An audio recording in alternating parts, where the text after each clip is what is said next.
everybody. Welcome to the stream. Welcome.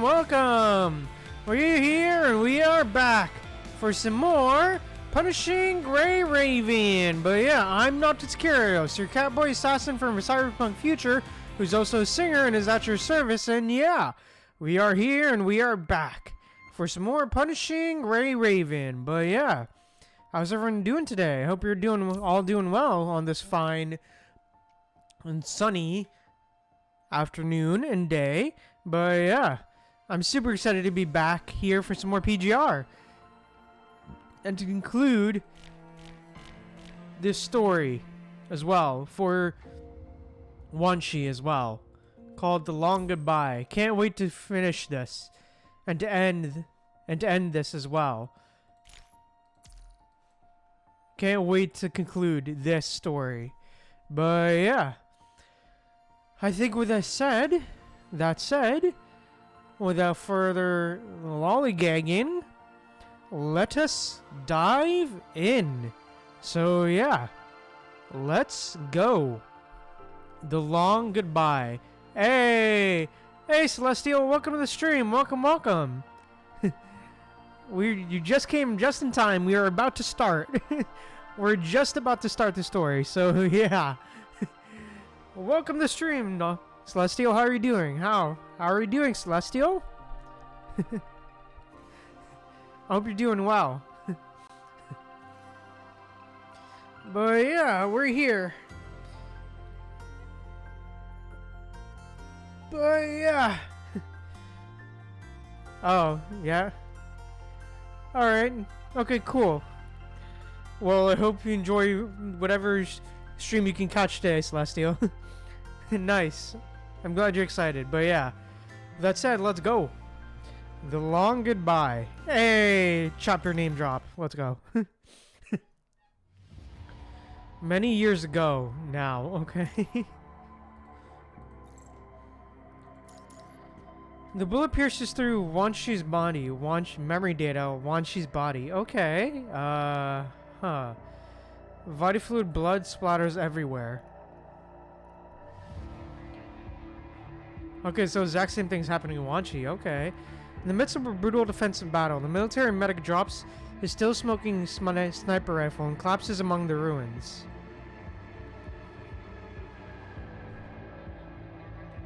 In the abandoned research facility, massive waves of turbulence, disruption, surge through the depths of the construct's mind, as overwhelming streams of memory data tear his consciousness apart. Oh damn. Wanshi is dead, all of them. Wanshi drifts into the void, just as the ending of Project Recall. Alright. Sorry, I failed again. Aww. Wanshi walks into a hospital room and sees a tiny body on the bed equipped with a horrifying amount of devices. He knows that is himself lying there, but still finds it impossible to sit and watch as a mere bystander. The simulated mind is still not stable enough, far from enough. How can I save you? He watches as Wanshi plainly reaches out a finger, but the unconscious child shows no response. Yeah, all for real, Celestial. You used to hold on to me, you used to smile at us, you had already learned to smile. Though always composed and calm in public, now her despair overflows, seeping throughout the entire hospital room. Well, what if I gave you a real mind? She clutches a terminal that can contact the place of hope. A strange light flickering in her eyes, not entirely one of hope. Alright, damn, alright. Don't go. They're all innocent orphans. You must stop this. It's all for Wanshi. Everything I do is for him. Damn. He knows that this is their final moment. Wanshi has bid farewell to him. His despair materializes into rivers, flowing through his life in chronological order. Damn. Wanshi watches the river flow from atop as an irritated woman clumsily washes the kitchen utensils. Alright. Behind her lies a kitchen that looks like a disaster, with a small sky blue lunchbox sitting amid the ruins, containing what could be considered as edible snacks. Phew, finally succeeded for once. This time I'll have to deliver it personally. It's been so long since I've seen that child. He sent me so many messages. She scrolls through the messages from Wanshi on her terminal one by one, deleting all the other messages.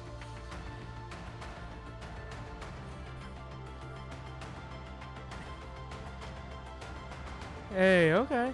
Going to the ground. Should I still keep it from him? Soon the boy refuses her unsolicited kindness for the first time at the youth center. Aw. I've read all the 57 messages you sent me over these years.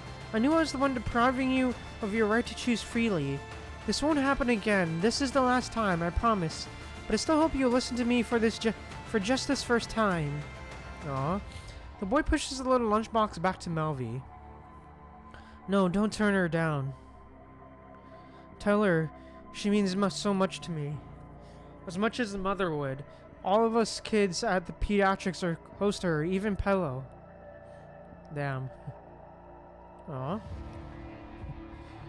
Stop causing trouble. Stop with the fireworks. It's meaningless, and you will miss Aunt Melvi. Finally, the boy grows too restless today, choosing to stand up and leave before Melvi can finish her last words. Aw. It's okay, you don't have to force yourself to eat something you don't like, Wanshi. From now on, you have to make many decisions for yourself. Aw.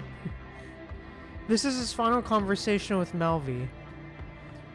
She never told him when exactly she would leave Babylonia.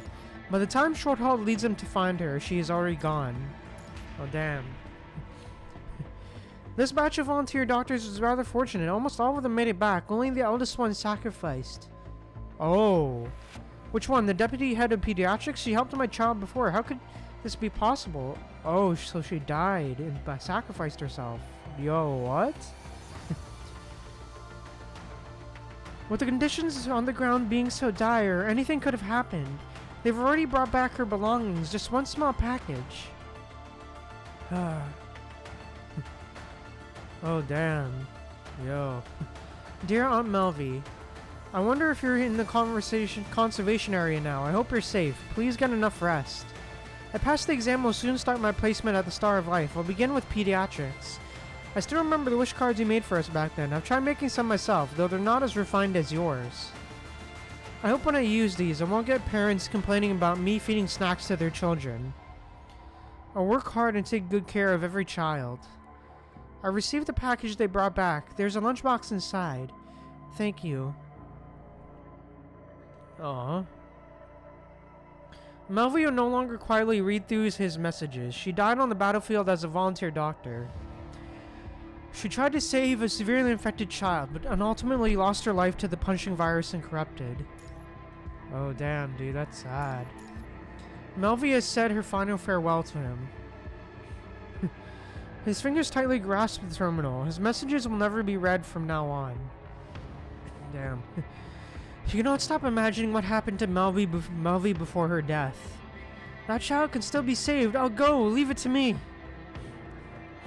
You're too young for this. Now go. Melvi pushes away a volunteer doctor who's not much older than him. If this is the moment for my atonement, then I won't hesitate to regret it for even a second.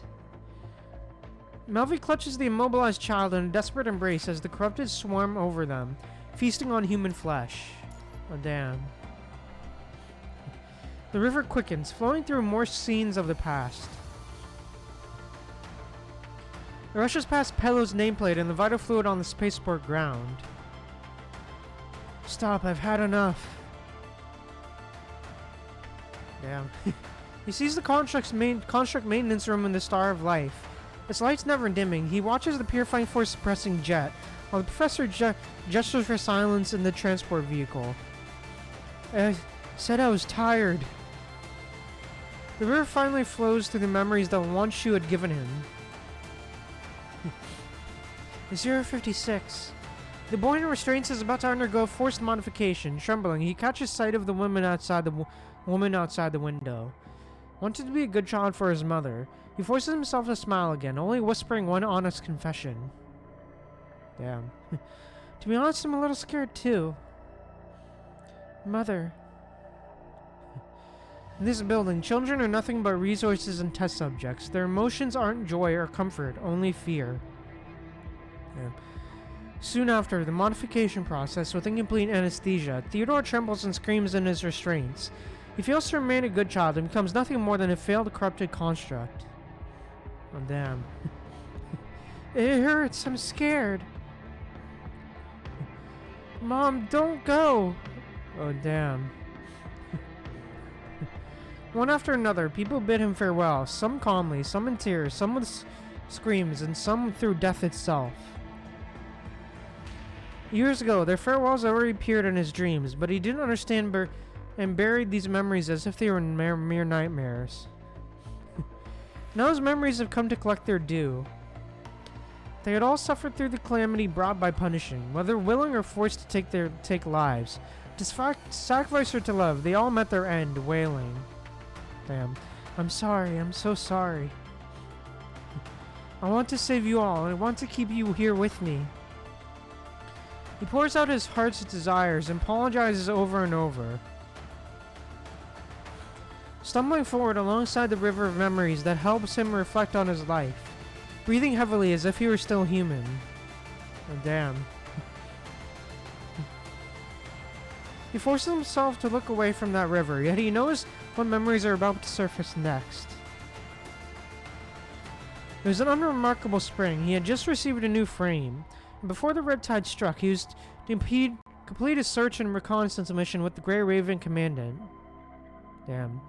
He learns that Shorthalt has become a phantom wandering through illusions, repeatedly trying to save the children, desperately believing that reinforcements would arrive, leaving clues for those who would come after. Damn.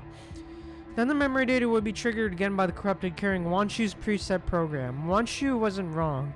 If he ever forgets, she will help him remember. In the end, he will die from severe mind deviation. Damn. Oh, it's here, dude. Wow. If only I had remembered sooner, the research facility's crimes would have been exposed earlier. The corrupted wouldn't have wandered everywhere, and Thompson and the others wouldn't have had to die. If I hadn't agreed to the future swaps plan, if I had listened to Aunt Melvie, they could have survived. If I hadn't told Jen and the others about the truth of the recall, they and the professor wouldn't have been executed. If I tried harder in the conservation area, could I have saved the children, even just one? Who else could I save? His emotions pile up inside as he wonders if there's anyone left for him to hold on to. Aww. Frustrated, he steps into the river of despair, merging into its flow as he makes his way toward the end. Damn. With each step, he feels colder, and this journey feels more and more like the ending in some prophecy. Until even the river of despair freezes over, he walks across its icy surface, leaving footprints in the snow-covered plain. He sees another possibility for the research facility. No inhumane experiments, just a childcare center they had set up. But those beautiful hopes are shattered. The red tides of normal movement come so suddenly on that day, leaving him no time to report it. Damn, alright. Unable to fight back against the red tide, the soldiers can only link arms to form a human wall, desperately trying to shield the children behind him from the surging tide. Sharkhawk charges in, racing against the red tide to evacuate the survivors. He is among them. True to his nature, he was determined to save a baby. Everyone pushed forward, rushed ahead, and passed the child along until it reached his arms, only for him to witness the red tide devour them all, leaving nothing behind. Oh, damn. That's sad, man. Wow.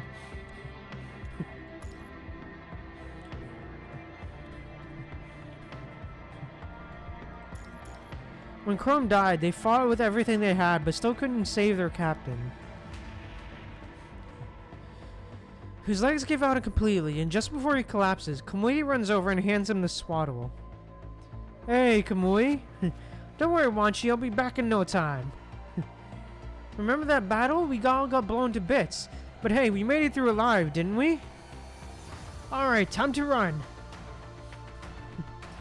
The moment Kamui vanishes, he grits his teeth and forces himself forward once more. Keep going. Aw. The fierce wind carries ice shards that cut his synthetic skin. He hears the anguished screams of countless souls refusing to accept their defeat. Alright. I've heard it all, I've seen it all, I know it all. With his construct strength completely drained, he inches past ice sculptures of frozen humans. The construct remains scattered across the ground until he reaches the building at the end of the frozen river. With both hands, he pushes open the heavy doors. Damn, alright. At last, he sees the coffin meant to house death itself. Resentful sounds echo from within the coffin as frost-covered hands reaches out, first inviting, then clawing at him. His senses had long gone numb, but something catches his eye, making him freeze in shock. Oh? A human hand reaches out, its tactical glove revealing corroded bone and rotting flesh underneath, yet he knows without a doubt who belongs to. Oh. Oh shit, this art. Yo, what? Ugh. He falls to his knees, slumping against the coffin as the swirling snow leaves trails of moisture across his cheeks. Oh, yo. Oh, yo. Okay. Yo, this art, dude. Whoa. He wants to grasp that hand, but his trembling fingers barely brush against it. Terrified, it might shatter like an ice sculpture at the slightest touch. Yeah, agreed, Celestial. Please. Don't. He has lost all the people to save long ago, but at least the person before him has left remains behind, giving him one last glimmer of hope. I'll save you. I will save you. He cradles the hand with trembling caution, trying to melt the frost with the warmth of his palm. The ice shell begins to melt, droplets of water falling one by one beside the coffin. Aw, for real, Celestial. This is not enough. I won't make it at this rate. He pulls out the portable heater that Chrome had slipped into his pocket. He lights it up, trying to warm the person with the most primitive source of heat. Damn. As the ice melts away, he begins to pull out the hand, determined to rescue this human from his death's grasp. Why are you not moving? The deaths within the coffin intertwine with one another, refusing to release their grip on this human. Come out! Come out! He kicks the coffin frantically as years of pent-up emotions explode within his chest. The desperate desire to keep someone from leaving grows stronger than ever before, making him feel the surreal sensation of losing control of his own body for the first time. Damn. The construct's powerful kick splits the coffin open, revealing countless corpses within through the crack. Oh damn. It's still not enough! It continues attacking until the coffin finally splits in half. He brings the human out, but there are no vital signs. No matter how he calls out, there's no response. Only the howling snowstorm is answering Wanshi's pleas. First aid kit. Keep the body warm. There's still a chance. I have human medical equipment. The defibrillator. He pulls the red defibrillator from his waist, silently counting time as he tries again and again. Oh damn. Please wake up. Just wake up. He refuses to give up. Just as he prepares himself for a long vigil, the human's fingers twitch ever so slightly. The stiff hand slowly grips back. The human responds to the construct's plea with a firm grip, like always. Oh damn. Commandant! Commandant! He keeps calling out that name at the top of his lungs, terrified that if the human cannot hear him, they will miss each other forever. Damn. An hour ago. Oh damn. Where is he? In the distant reality, the one whose name was called is racing against time in order to save the construct. Alright. After leaving the cultivation area, the human and Rosetta lost contact with Wanshi, who had been scouting ahead. After searching separately for a while, the two of them finally found a white figure collapsed on the broken metal bridge after fighting off a group of grotesque hetero creatures. I found Wanshi over here! Got him, I'm coming to you now. The human rushes to Wanshi. Upon checking his mind condition, his thoughts immediately race for solutions. Don't come here, we need to head back to the central lab right now and restore its power system. The central lab, where they conducted those experiments back then? What are you planning? I've just seen inside Wanshi's mind. The memories aren't just his own. There's also Wanshu's, 056's. If I remember correctly, that place should have everything we need for a deep mind connection. The human activates the exoskeleton and hoists Wanshi onto the back. Before the shattered coffin, Wanshi stares in shock at the hand gripping his own. He sees what happened outside an hour ago. A human carrying a construct with a shattered mind, carefully making their way into the lab toward an old device. Wanshi has seen this device many times in his memories. It still works, thank goodness. The human pulls out the old connection table, taking quite some time to figure out how it works. Under current conditions, this is the best they can get. Yo? The human takes a deep breath. Prepare for a deep mind connection. Alright. Did I succeed? Yeah, you did it, Wanshi. It took nearly an hour, but you saved me. I saved you. He repeats to the human's words in a daze, still stunned by the recent shock. Oh damn. But this is not the end yet. Your mind hasn't stabilized, we must dive deeper. Making it this far only means you're ready to start anew. Start anew?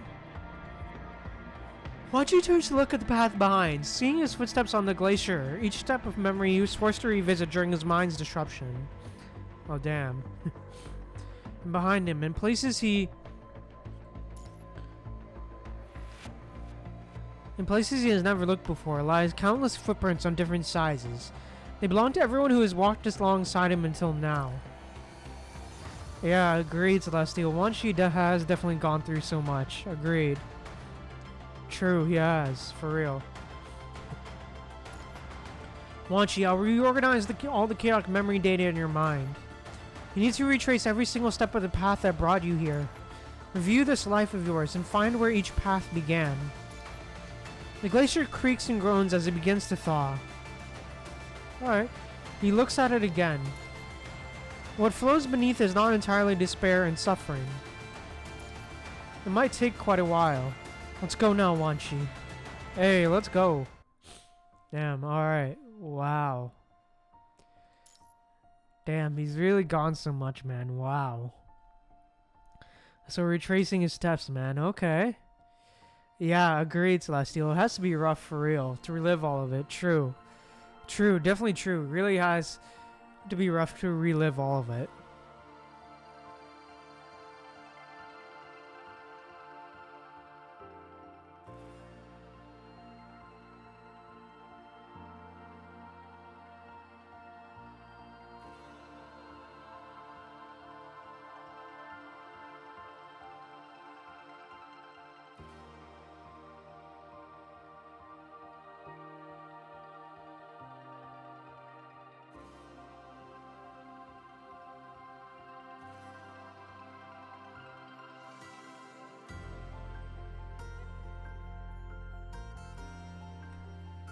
Honestly, kind of agree, honestly. Yeah, I kind of agree, Celestial. Yeah, true. Definitely very impactful, for real. But yeah, overall, man, just great stuff. I'm loving it. But yeah. Yeah, true. There are so many layers. Agreed, Celestial. Agreed. But yeah. Overall, man, just great stuff. I'm really enjoying it. I'm really enjoying it so far, dude. Like, just great stuff. But yeah, with that said, let's keep going.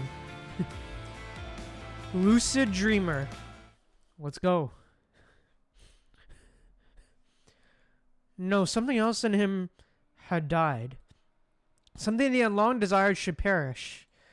Was it not what he had once wished to destroy during his ardent years of aestheticism? Was it not his self, his small, fearful, and proud self, which he had wrestled with for so many years, but which had always conquered him again? Which appeared each time again and again, which robbed him of happiness and filled him with fear? Was it not this which had finally died today in the wood by this delightful river? Was it not because of its death that he was now like a child, so full of trust and happiness without fear? Damn, alright. What a way to open it. The commandant's hand grabs Wanshi and pushes him away. Other hands also spring into action, joining in the force to bring him back as if answering a silent call. Damn, alright. He looks again to see the snowstorm, which is now halted. The ice-bound river slowly melts, preparing to flow backwards. They surge forth once more, carrying both despair and desire, screaming and rejoicing. The river's tale was never just about suffering, for hope has always been intertwined with despair. All his memories flow within, rushing through rivers, lakes, waterfalls, and streams, merging into the ocean, transforming into clouds and rain, falling back down, seeping into the soil, nurturing a tree, only to collect a single tear from its branches. An act of love crystallizes into the amber world that preserves all things, tenderly yet firmly embracing Wanshi and carrying him to the beginning. Wanshi slumbers within, until even his frame weathers and cracks with time. He has witnessed the origin of everything. He first sees... When the amber first came to existence, the Earth's crust had just taken shape. The land split apart, and desolation reigned at the surface. Then water appears. With its emergence, the amber world begins to accelerate, transforming from inorganic to organic, from simple molecules to complex ones, giving birth to the most primitive form of life. Alright, damn. Life begins to evolve, growing in unpredictable directions, crawling from water to land, transforming into plants and animals. Life proliferates explosively, spreading into every corner of the world of the amber. He then sees. Seeds begin to deliver life, which grows into mature forms, eventually dying either through destruction or natural decay and becoming remnants. New seeds sprout from their remains, fall to the ground, and grow once more, carrying forward their genes. Alright. At first, flowers and grass sprout from within the amber. Their vitality pushes them through the frame's cracks, where they bloom and bear fruit. Alright. The Ouroboros slithers across his body, coiling around the wooden staff near his hand, struggling, shredding its skin, and reincarnating. Alright. Later, birds appear within the amber. They fly over and perch upon the frame, build their nests, and nurture their young. And so the seeds continue to evolve, bringing prosperity to the amber, witnessing endless cycles of change. Damn, alright.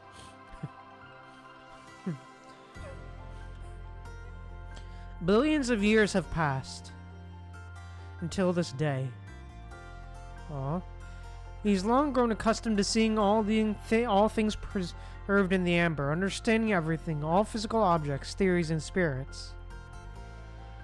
Here's something about today's thick fog strikes him as unusual. Footsteps echo from afar, accompanied by weak, exhausted breathing. You can tell that these sounds belong to a human child. Aww. He holds a special fondness for the species that has existed for merely millions of years. And so he warms the soil nearby, hoping the barefooted seed won't catch a cold. The seed walks to the patch of earth where the child was buried.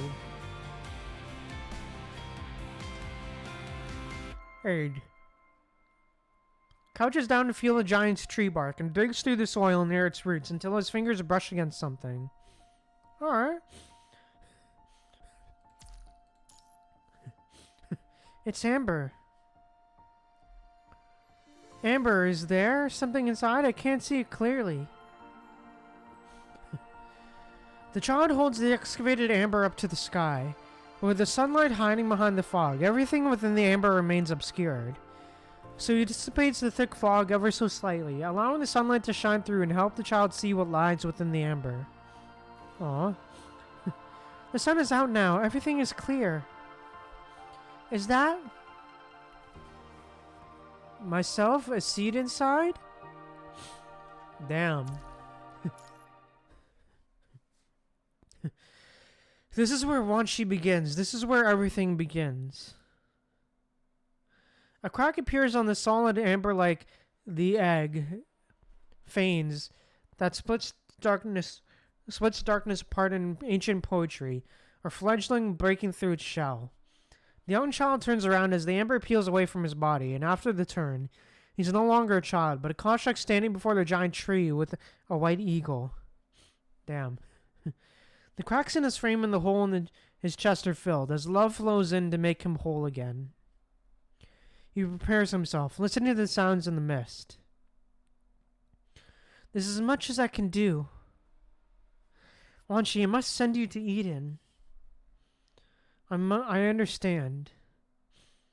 After living through my human life and depleting all my strength as a construct to reach this point, perhaps I should take a rest. But no one's life can be defined by pain or pleasure alone. Mine is no different. Having lived such a life, I'm eager to return and fulfill my duties, save those that I still can. Besides, there are many more waiting for me ahead. If love can secure their future existence, then I shall hold on to love forever. Wanshi closes his eyes. I'm on. Activate emergency response system for bed 47. Check tracheal intubation first. I'll then establish IV access. Damn, alright. Alright. Oh boy. I'm his temporary guardian and I'm responsible for him. Now hurry. Patient in bed 47 is awake. Wanshi awakens in a small hospital bed. Oh, we're back here. Am I in Eden? My memory's all jumbled up. Did he say something? No need to rush. Just do as I say. She actually did it? It's okay now. Everything's okay. Through its blurred vision, someone reaches out and softly caresses his forehead. With all the strength he can muster, he longingly leans into the doctor's palm. Aw. Aunt Melvie. Commander, what did he just say? Are you sure he's recovered? I've seen similar cases in the ARU. With mind damage this severe, I'm afraid he might not. Anxious voices echo in his ears, accompanied by the relentless sound of gunfire. Damn. Is that not Aunt Melvie? Wanshi blinks, recalibrating his visual module, and realizes this is not the Star of Life, and no one is touching his forehead. Oh, damn. In a corridor of the abandoned research facility, the human and Rosetta place the still unconscious Wanshi behind them as they face off against the frenzied hetero creatures. Oh, damn. Their luck has not improved. After the deep dive, they chose what seemed to be the safest path, only to run into a horde of lurking hetero creatures, quickly finding themselves trapped with nowhere to go. Oh, damn. Commandant! Rosetta hurls her shield into the ground, creating a barrier against the tide of incoming hetero creatures. I've got this. Taking advantage of the shield's cover, the human finds the perfect angle and fires the tactical pistol. The muzzle flashes repeatedly, laying several stalled hetero creatures. Alright. It's no use. There are too many of them. We're about to be overwhelmed. The path behind us has collapsed. We can't retreat. We'll have to break through with Wanshi. Suddenly, a hetero creature breaks through the barrier, nimbly leaps onto the ceiling, and lunges down at the human with his gaping maw. Oh, damn. No. Save what can still save. Hearing the reassuring voice from behind, the human's mind drifts for a split second. Activating calibration mode. Oh shit. 1. Breathe and focus. The airflow seems to slow with Wanshi's words as the drone wings scatter apart, instantly generating a massive force field behind the human.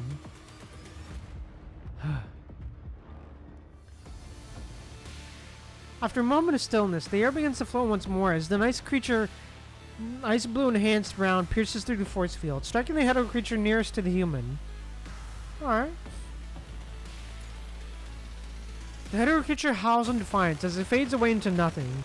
In this brief respite, the human quickly falls back to reload. Damn, alright.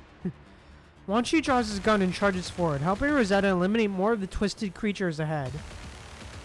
What? Are you okay? Snow Owl has no time to reply. As he raises his hand, the calibration screen activates with his movement, firmly locking onto the remaining Hedo creatures ahead. Alright.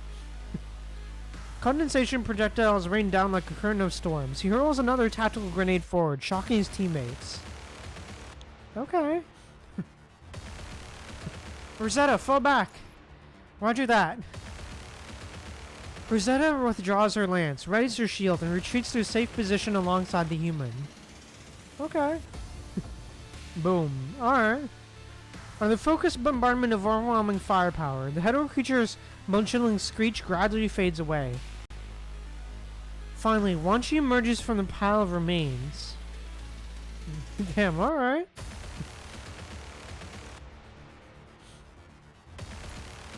You're awake.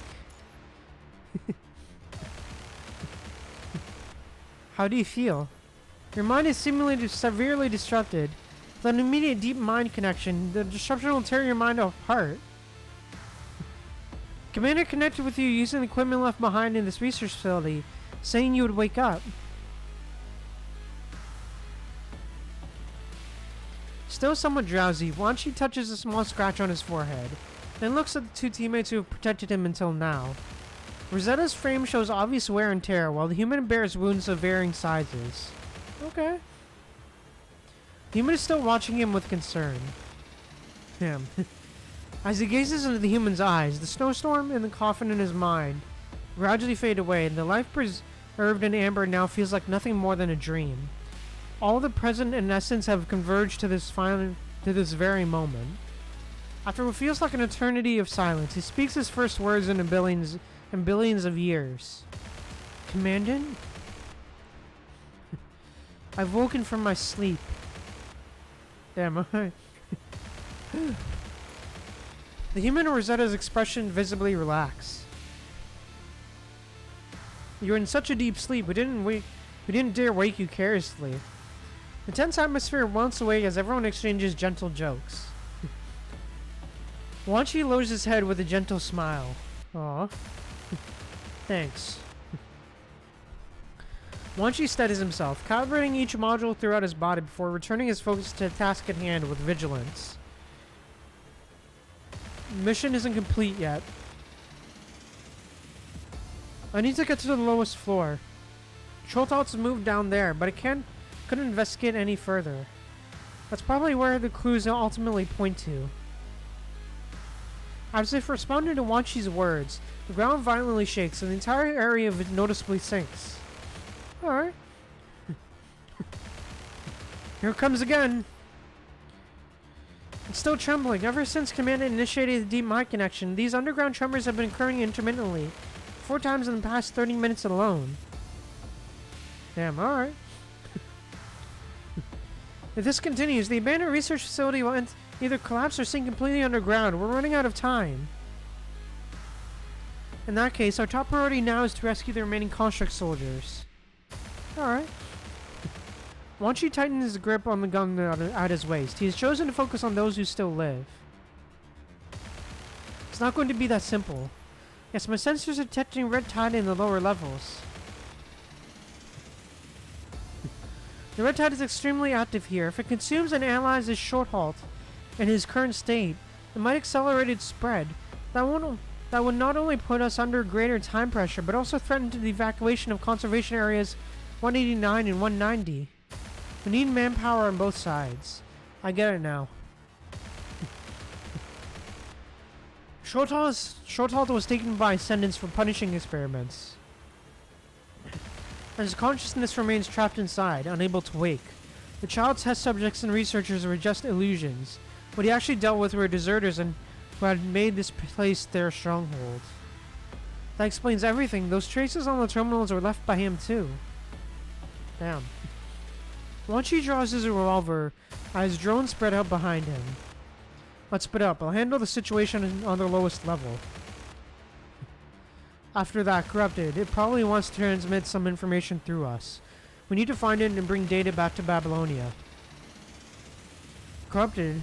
Is that what you're talking about? Rosetta comes to a halt. Pointing to a corner not far away where severely damaged Corrupted stands in silent vigil. Leave this place to Rosetta and me. We'll follow it. The Wanshi knows for a while this shell houses nothing of a person who once lived. He still feels a surge of complex emotions at the sight of it. Alright. It takes one last look at the Corrupted before turning away. Wait. Rosetta raises her spear above her head as this high-energy emission unit blazes with blinding light. Alright. Been wanting to say this for a while. This slow collapse isn't suited for our operation. I may as well break right through it. As another tremor hits, her spear plunges like a falling star, piercing through the shaking ground. Yeah, agreed, Celestial. It does feel understandable why it feels that way. True. Definitely true, Celestial. True. Amidst the flying debris, Rosetta gives Wanshi a nod and takes her place beside the human commandant. Alright.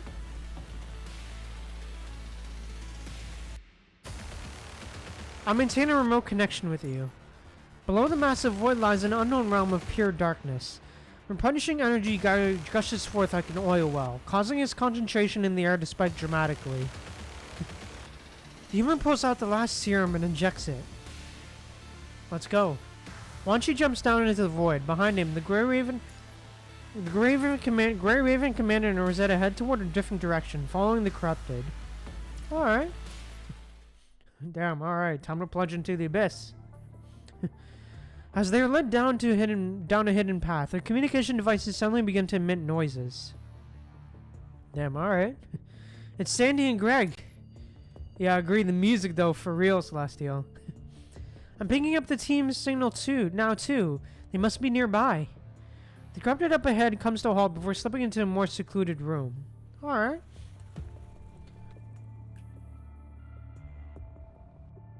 This is... The room's layout immediately reveals its original purpose. The main control room. The data is most likely here. An excited cry rings out from the corner of the control room as a lightly injured construct comes running over.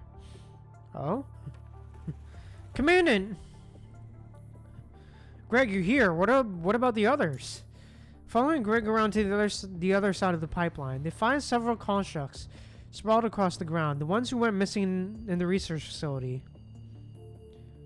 Greg frantically grabs the human's arms, his voice nearly breaking. Oh, damn. We ran into some scorpion. It was so massive, but didn't make a single sound when stalking us.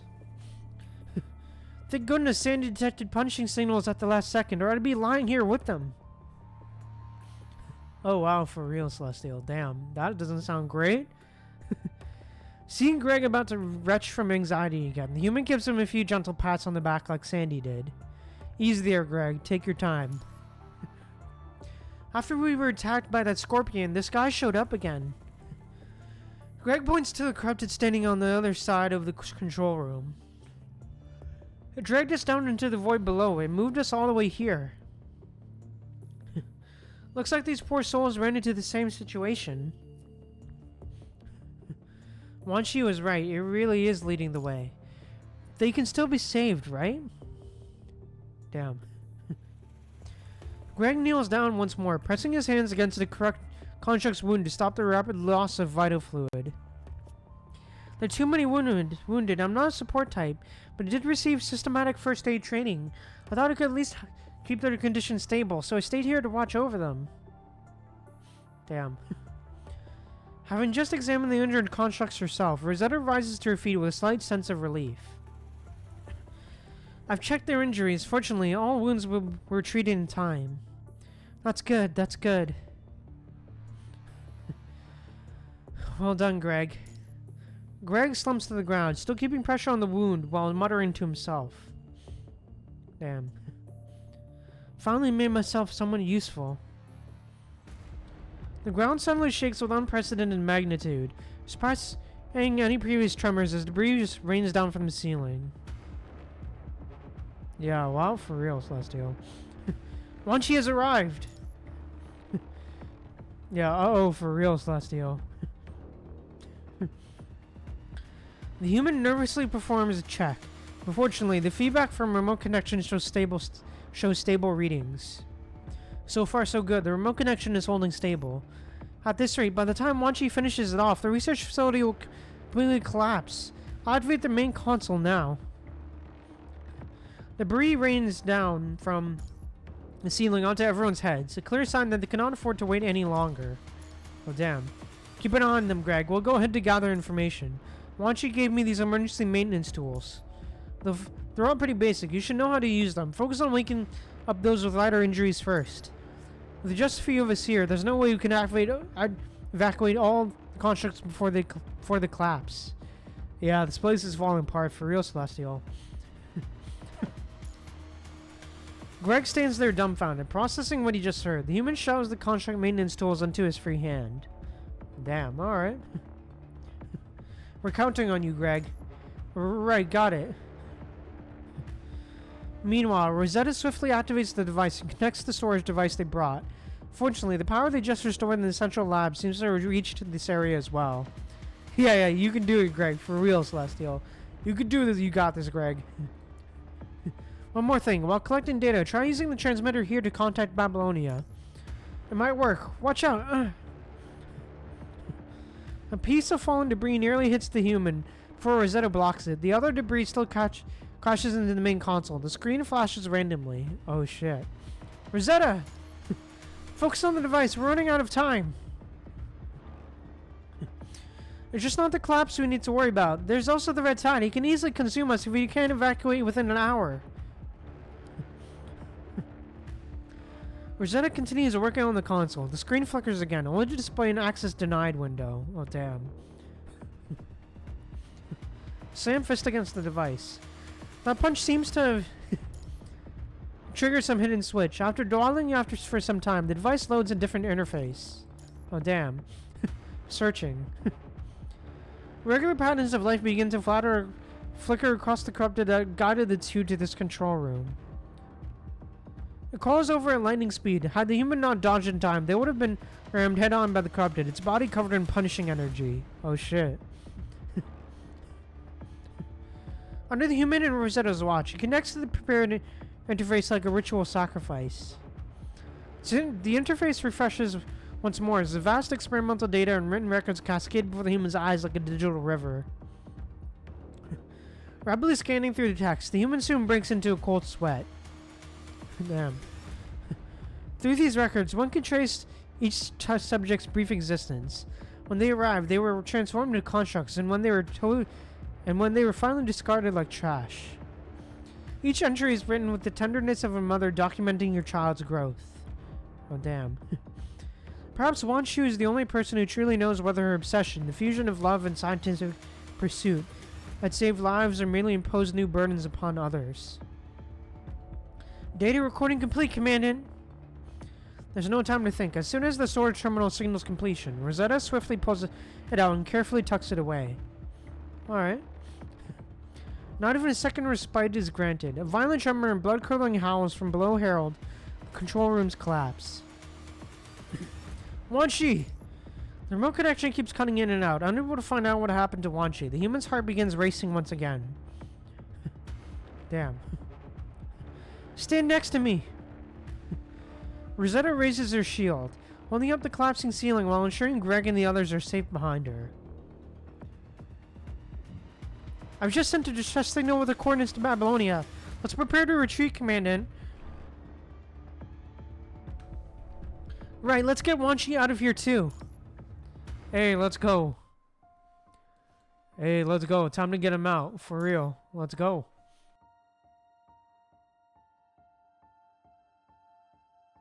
Things are getting real intense, man.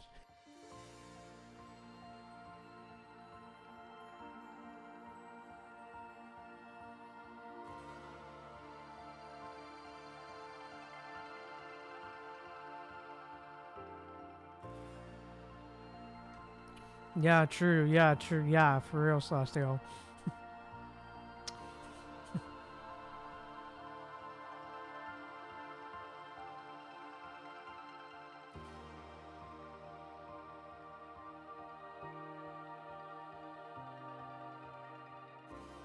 But before we continue, I'll be back in a sec.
Alright, we're back. Let's keep going. Mint. Alright, let's go.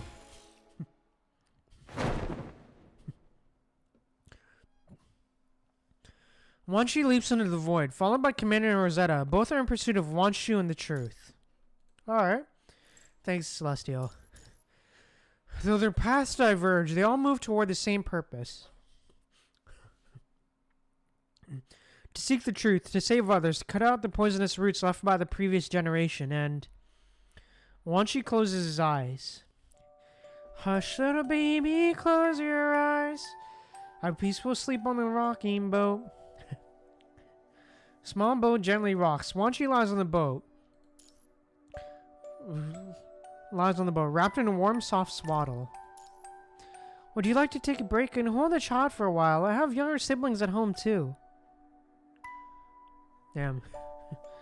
I'm Melvia. Notice you haven't let go of the baby since before we boarded. Thanks, but I'm right.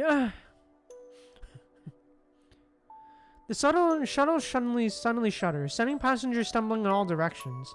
The woman clutches the swaddle tightly as her safety belt yanks her back into her seat. Damn. The blanket comes loose, revealing the infant's face.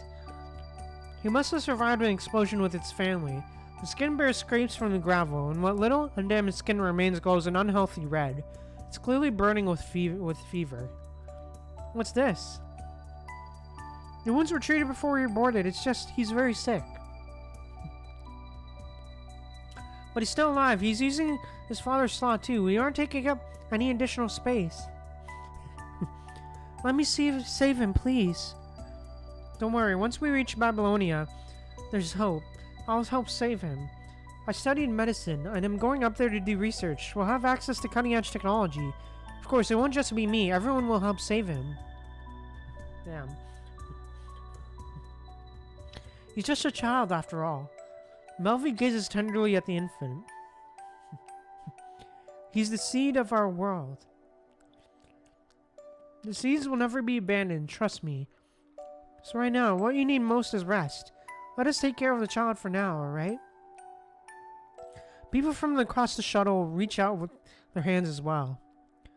I've got some rubbing alcohol with me. Let's clean up those wounds. It's a baby boy. He looks just like his mother. What's his name? Countless hands reach out carefully toward the swaddle. Aww. Countless hands cradle the seeds with utmost care. The tiny floral patterned boat begins to rock once more. Hush, little baby, close your eyes. Have a peaceful sleep on the rocking boat. Grow up slowly, one step at a time. Damn. And reach out to grasp those countless hands that lift this seed from the mire. Whether it's the lives of forgotten orphans or the life of constructs, there are always those who fight to protect them. Every departed person in Wanshi's memories chose this path, some without hesitation, some driven by their conscience. Now I too will walk this path. This is a choice I've made for myself. Alright. I believe too that another possibility awaits at the end of this path. Wanshi opens fire at his feet, causing the insect-like head creatures to scatter in panic. Some fleeing, others lunging to attack him. Alright. The lights on their backs flicker densely, forming a luminous path. At its end, violent tremors surge forth once again. Short halt. He lands steadily on the bottom floor, only for head creatures to immediately welcome him, with their fangs bared, gnawing at his frame. Oh, damn. Vital fluid leaks from his wounds as Wanshi inches toward the end, step by step. Surrounded by head creatures, though he collapsed here before, he must start anew. He must reach the end. He must reach short halt. Even if they were all just phantoms, you kept trying again and again for these children, over and over without end. And those brief moments of clarity, you left behind clues, even if it's a noose to hang yourself. So stubborn. But it's people like you who have carried us this far. The dangerous path of light now has construct's vital fluid scattered on it, a proof that he too has walked this path. The head of the creature screeches, drones spread out behind Wanshi, mercilessly eliminating these noisy nuisances. Alright. After blasting through the last wave of head creatures, blocking the way, a vast underground chamber unfolds before Wanshi's eyes. The red tide churns at the edge of the cage. Ready to swallow both the person and prisoner in the next instant. Such a soul should not be bound within this dark cage. Wanshi leaps down into the cage, just like how he, as a military doctor, jumped from the ruins with repair components in his arms years ago. Alright. Short halt! Hey, let's go! Alright, let's go.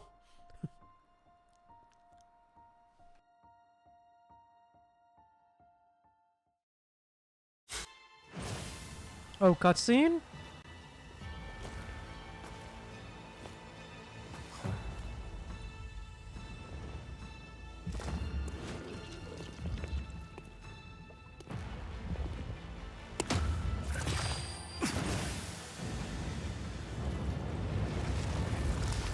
Wow, for real, Celestial. Oh, shit. Oh, shit. Oh, damn. Yo, bro, what? Oh, God. Okay. Oh, boss fight time. Boss fight time. This is my choice. Seeing the bigger picture now?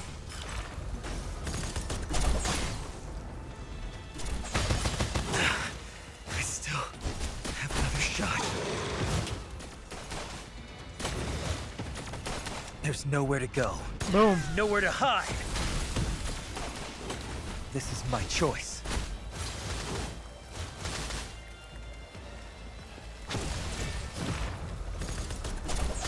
There's nowhere to go. Boom.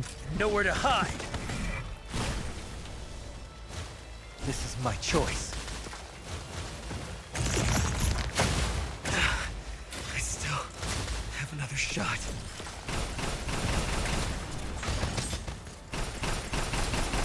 There's Boom. nowhere to go. Nowhere to hide. Got him. Seeing the bigger picture now? This is my choice. There's nowhere to go. Nowhere to hide. Yes, got him. Easy.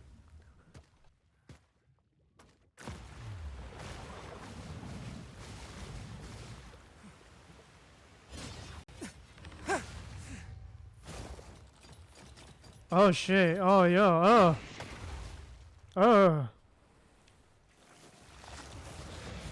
Oh god.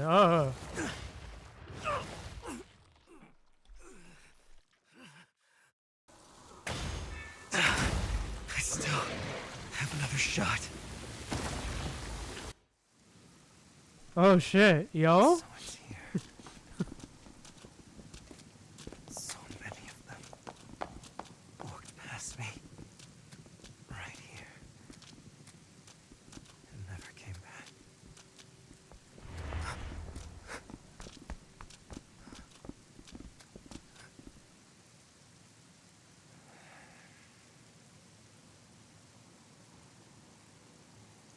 But this time, I'm not gonna let you pass by me too. I have to go back.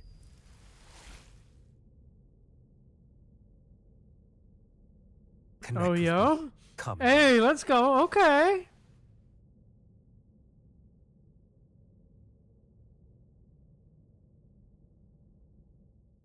I still have another shot. Oh yo. Okay.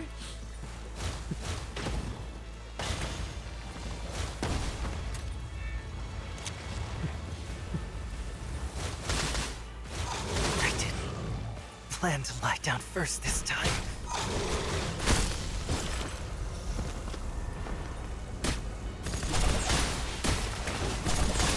I still have another shot. Your weakness has been fully exposed.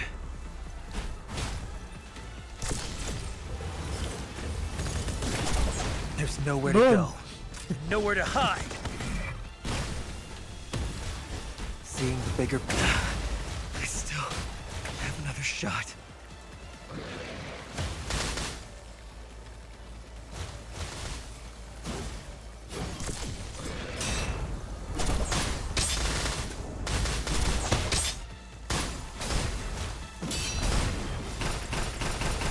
There's nowhere to go. Boom.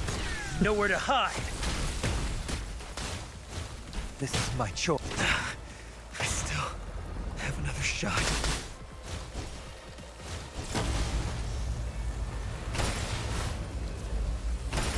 This is my choice. How am I this powerless shit. again? Oh shit. We're back to the base. Time for Oh, hey, you to Rick, go wanshi. to Oh bed. shit. Okay. Bro, Time for what? you to go to Okay. bed. We're lucky to be able to sleep time to snipe. Yo, what? Okay.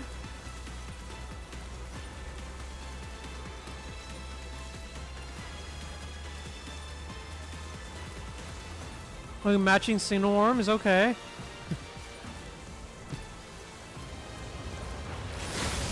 Time for you to go to time to snipe. We're lucky to be able to sleep. Hey, forever. alright. I didn't plan to lie down first this time. This is my choice. Oh?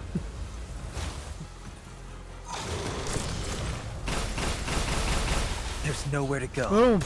Nowhere to hide. Seeing the bigger picture now, this is my choice.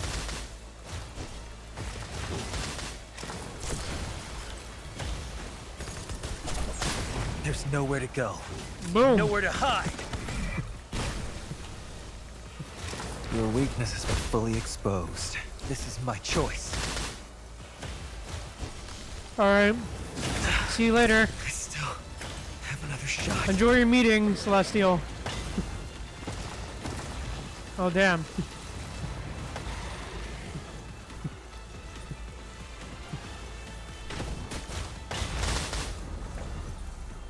Seeing the bigger picture now?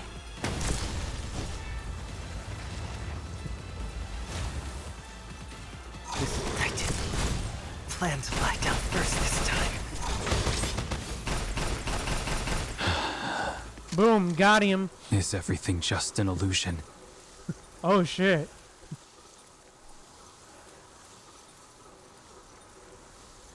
Shothal, want some candy? Have some to help clear your head. Oh, damn.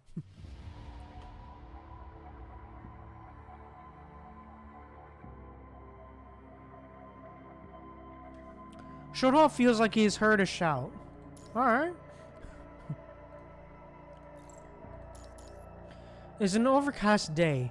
He sits on the ground after a fierce battle, looking around to find nothing but ruins and bodies still shrouded in gun smoke. Only Wanshi remains by his side, busily repairing his cracked arm. Was he hearing things? Did he hear anything? Instead of answering, Wanshi changes the subject. The damage on your arm is pretty serious. Got a bit careless, but no sweat. Don't you already have medic bots and Scarab? Remember to use one when you get back. The medic bot is quite helpful, but it's in for repairs right now. Otherwise, it wouldn't have had to trouble you. In for repairs, the medic bot. Shorthall clears his throat awkwardly again. Best not to ask about Scarab. Not bothering to argue with Shorthalt anymore, Wanshi shuts down the maintenance module and returns the arm to him. I've done some basic treatment, but remember to visit the contract maintenance department when you return to Babylonia. Thanks. Is that all? I'll take a nap if you don't need me to for anything else. That's all, but...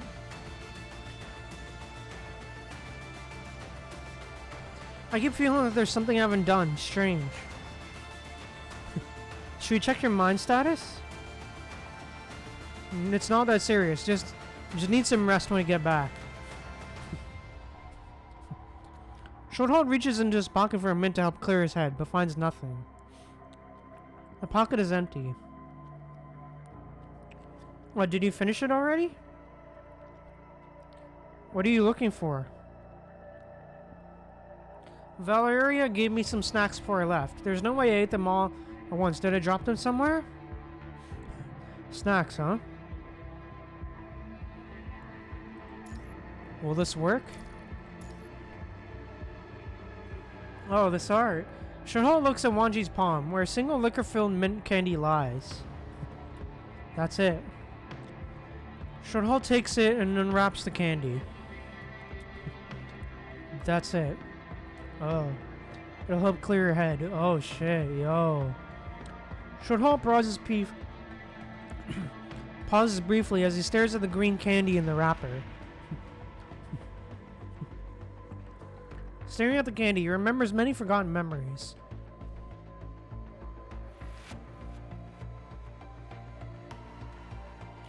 The two young thieves he encountered at the youth center. The junior squad member had vanished in the dead zone, and the countless comrades who fell on the battlefield fighting punishing. He had shared candy with these people, their fates intertwined.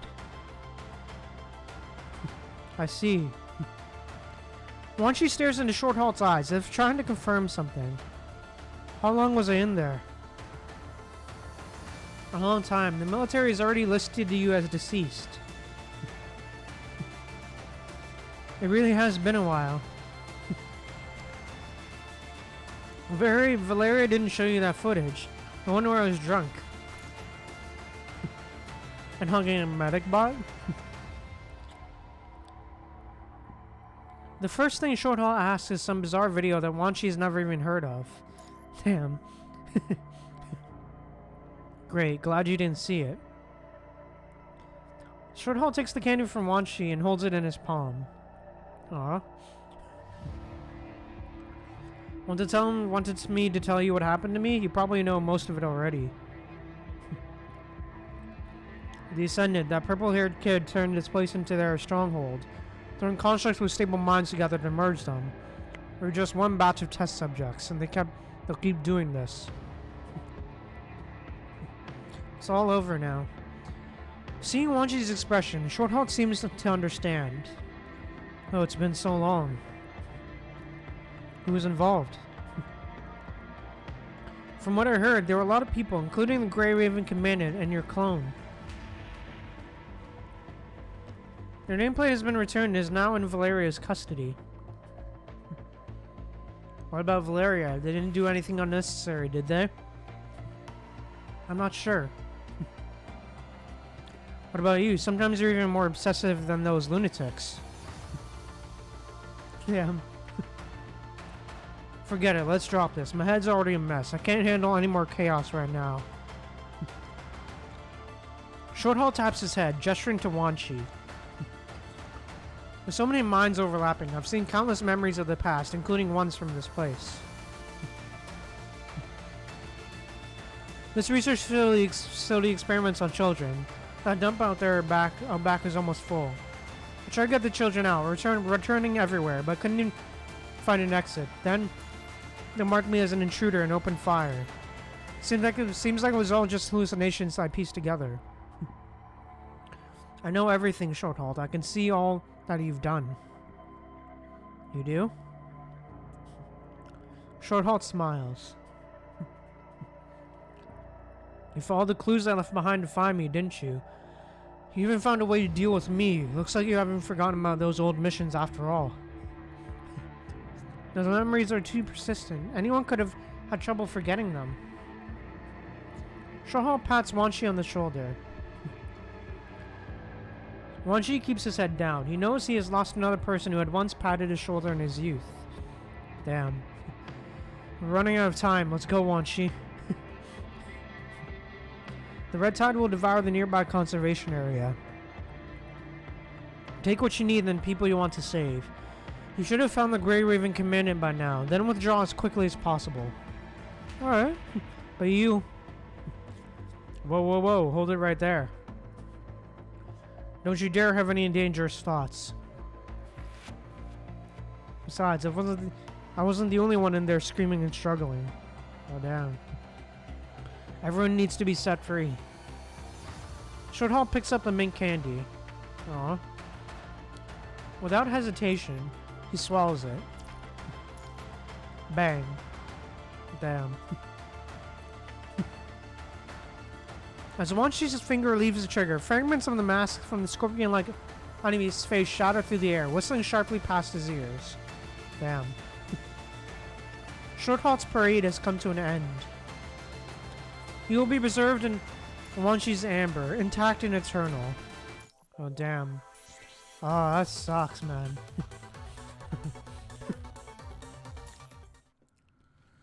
Wow, dude. Just wow. Oh, that's gonna be painful, dude.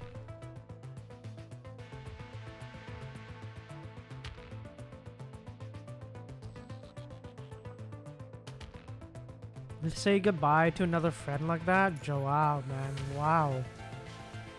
Rest in peace, Shorthalt, man. Rest in peace, bro.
But yeah, overall, man, that was a real sad end for Shorthalt there, man. Ripper, rest in peace, dude.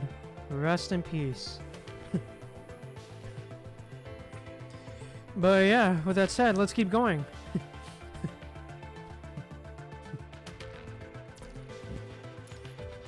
But yeah, let's keep going. Infant. Alright. The Great Raven Commandant's concerns proved justified. After slaying the scorpion-like enemy, Wanshi finds a relatively clean spot and lies down. Damn. Someone has disabled the research facility's signal jamming, finally exposing this long-abandoned facility to everyone's view. As Wanshi gazes up at the shattered kaleidoscope above, his terminal receives intermittent communications through Shycock's internal channel. Damn, alright. Even they have come, huh? Besides the nearby Shycock, Wanshi's thoughts drift to the three members of Grey Raven. Last time they got so worried when Commandant left the team for just a moment. Damn. Wonder how they react this time. Wow. And you. Oh, what's up? Our Commandant. Yeah, I got it. Still, Lee continues to finish the sentence. Don't let anything happen to our Commandant. Damn. Wanshi closes his eyes, feeling his frame becoming light as air. Damn. Tables have turned this time. With the human Commandant's support, the overloaded neural pathways in his mind finally stabilize and stretch out, growing toward the vast, seemingly endless horizons. The past is settled for now, and all uncertain paths have found their answers. Hey. Time for a little nap. The entire research facility crumbles and sinks. The massive scorpion-like creature on the nearby ground plunge into the red tide. Damn. The shards that were once forced to dwell within this vessel have now faded into the void. No hopeful recalls, no more painful experiments to endure. Everyone has simply returned to where they were meant to be, nothing more. Since coming into existence as a human, Wanshi's never slept this peacefully before. Aww. Wanshi, if Dr. Malvi catches you skipping sleep again, she's definitely going to confiscate your wish cards. Wanshi's standing by the Ventian blinds of the ward. Fucko's words make him somewhat displeased. Damn. When I grow up, I'll get rid of the system where they take back wish cards. Once you get your one, it's yours. No taking it back. Why do you do this every night? You look pretty tired yourself. I have nightmares. What kind of nightmares? I don't quite understand yet. Lost in thought, Wanshi runs his fingers across the Ventian blinds. Though he gasps, he can see Babylonia's artificial dome scattered with stars. Aww. Even the mere thought of those dreams makes him sick to his stomach. Syringes, test tubes, massive machinery, blood-stained labs, and mountains of corpses. He never understood what any of it meant. His mother never had a chance to tell him. From the bottom of his heart, he wishes he could forget it all. What? Aunt Malvi said I should just forget about them. When we grow up, we'll be able to forget our childhood memories. Forget all the bad dreams and only keep the beautiful memories of Earth. I'd rather remember everything. If I forget what came before the amputation, I won't remember what it felt like to walk. Aw. Don't your current memories mean anything to you? You're so eager to forget everything. As soon as Feckle speaks these words, Wanshi freezes, his nails making a skin-crawling screech on the blinds. Alright. Those memories, do they matter? I just want to forget the nightmares. I want a better future, one where I have lots of friends but no more nightmares. Through the gaps in the blinds, Wanshi spots someone approaching him. He turns to call for Feckle, only to find an empty hospital bed. Oh damn. Wanshi?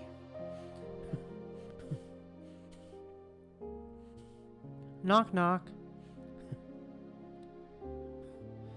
A person who's not supposed to be there taps on the window. It's time to wake up.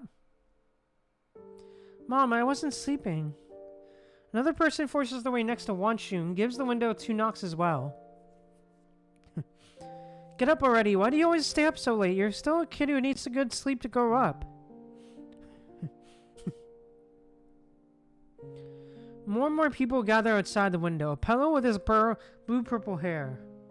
Professor Chiron and Thompson with his wrist projection device.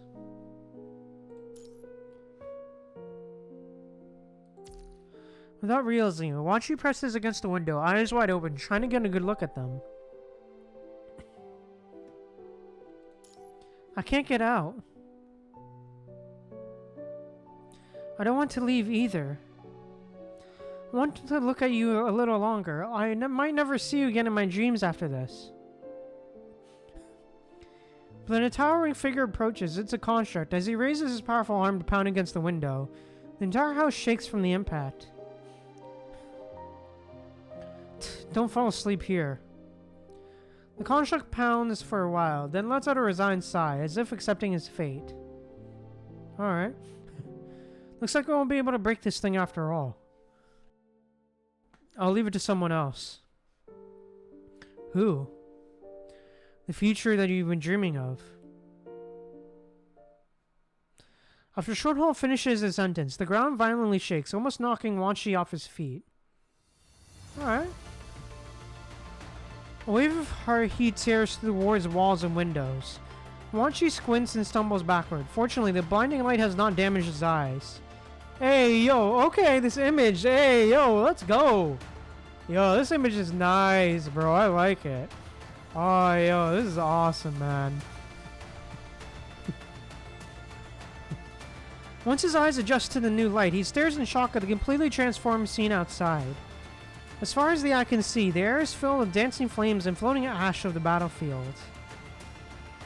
Yet amidst these ruins of the future, 4 constructs stand their ground, unwavering. Damn, alright. The construct in white at the front extends a hand towards him, murmuring softly. This is the future I've been longing for. Aww. Wanshi! Wanshi!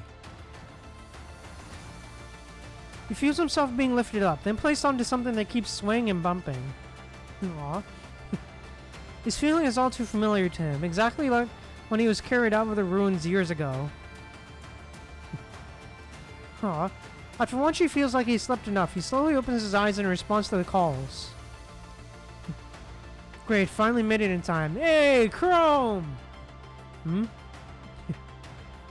Wanshi, you're finally awake! Hey, Kamui!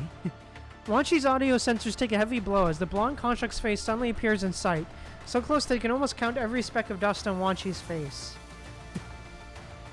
Kamui? You really gave us all a fright. If Commander hadn't told us you were just sleeping, Captain would have carried you all the way back to Babylonia no matter what. Aw. Wanshi sits up and takes in his surroundings. Dawn breaks over the wilderness as their transport vehicle drives on, sitting in the back of the truck. He finds himself under the watchful eyes of both the Strykehawk teammates and the commandant. Glad you're awake. We're all exhausted. Commandant said that during your mission, some archived memory data in your mind was triggered. Good thing they explained everything clearly. Otherwise, Kamui would have blamed himself for years. Hey, Kamu. We're talking about mind issues here. Of course I'd think about that time when the spiked pillow. I really thought I'd knock something loose in your head. So you finally realized how dangerous that thing could be? Kamui hovers over Wanshi like a worried puppy, checking him over and over again. Damn. Are you really alright? Are you sure? Don't worry, I'm fine. Just feeling a bit dizzy in the mind, that's all. After effects?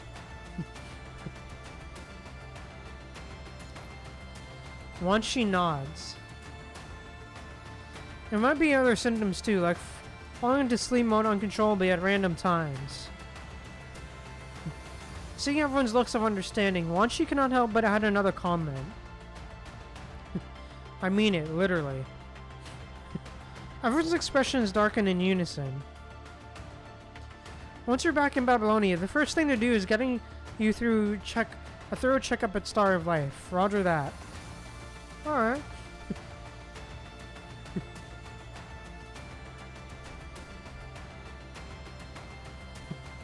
Everyone's fine. Egret arrived just in time to provide support. Rosetta went with them to escort the wounded to the next temporary shelter.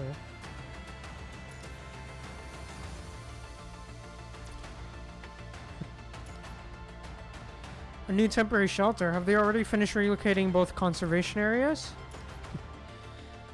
Damn, alright. Yes, Lee and Liv have finished helping relocate the residents from Conservation Area 189. Conservation Area 192 was evacuated earlier and everything went smoothly. Damn. Once she looks back behind the transport vehicle, in that direction, the Red Tide has already devoured the abandoned research facility. Soon, both the human conservation areas will vanish as well. Wanshi, we need to head to the new shelter to regroup with the others. Wanshi calmly turns around to look at everyone aboard the transport vehicle. Aww.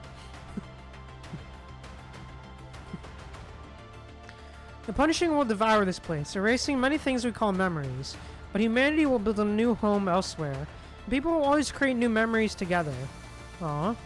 People will set down their belongings and equipment at the new temporary shelter, and during a difficult period of reconstruction. After that, they will erect a new punishing central purification filter and build new housing. But then, Babylonia will also send constructs down to assist with the construction. Aw. Alright, let's head to the new place.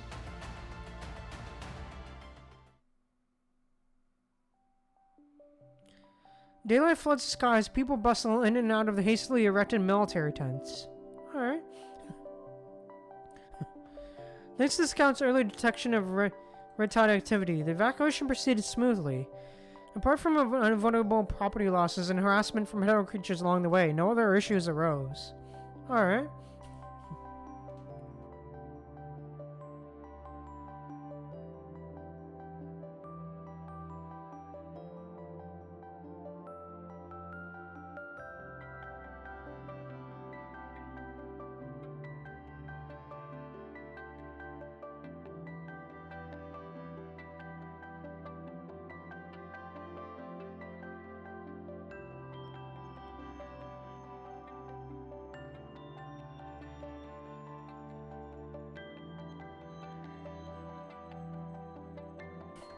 Thanks to the scouts' early detection of the Red Tide activity, the evacuation proceeded smoothly.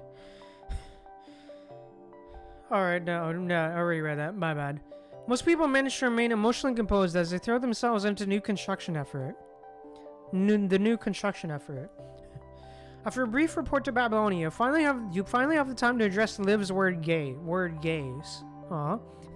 Don't move your left hand yet. Yes, hold that position. The wound is quite deep, and regular repair gel can only serve as emergency treatment. We'll need to protect it with this method for now. This might hurt a bit, Commandant.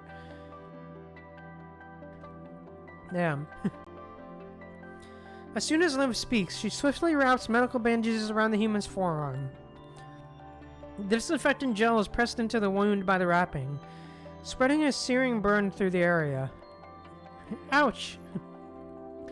Sorry, Commandant, please bear with it for a moment. Aw. I wish I'd been by your side then. Aw. Downhearted, Liv lowers her head. Liv departed early with the first few evacuation teams, with plans to return before daybreak. However, before dawn could even arrive, Grey Raven received the news that their Commandant had gone missing during a new operation. With a heart heavy with worry, Liv rushed to provide support as soon as she finished relocating the refugees. When she heard her Commandant safe with Shrike and totally tightly clasped the commander's hand in hers. Her tension finally eased. Lucia's still in Babylonia. She finally finds a relief upon receiving news of your safe return. Aw. Yeah, I've already contacted her to let her know I'm safe. Thankfully, Rosetta and wanshi were there. Aw. Commandant! Hey, Lee! Lee bursts into the tent, his visual module instantly locking onto the two figures seated by the entrance. I'm fine, Lee. Despite wanshi and Liv's thorough treatment of the wounds, Lee's brows furrow deeply at the sight of the puncture marks and bruises left by the device. Damn. Lee's silent stare fills the tent with a heavy atmosphere, until the human gently pats the back of his hand, slightly easing the tension. Sorry, I'll be more careful in the future. After fighting countless battles side by side, the team's concern for the commandant has become crystal clear. So the human is also upholding their creed of cherishing one's own life. I'm glad you understand, Commandant. Fortunately, this research facility is just an abandoned stronghold of ascendants and defectors. A distant direct encounter with any near-real threats would have made the situation far less manageable. Even so, there's still plenty of work that needs to be dealt with. Besides submitting a detailed mission report, wanshi will likely need to provide access to his memory data. With the collapsed research facility now submerged in a red tide, wanshi's memories are the most concrete evidence of what happened there. As for wanshi's after effects, we'll need further confirmation on the specific symptoms. At the mention of wanshi, the Grey Raven members simultaneously turn to look at the corner of the military tent. Aww.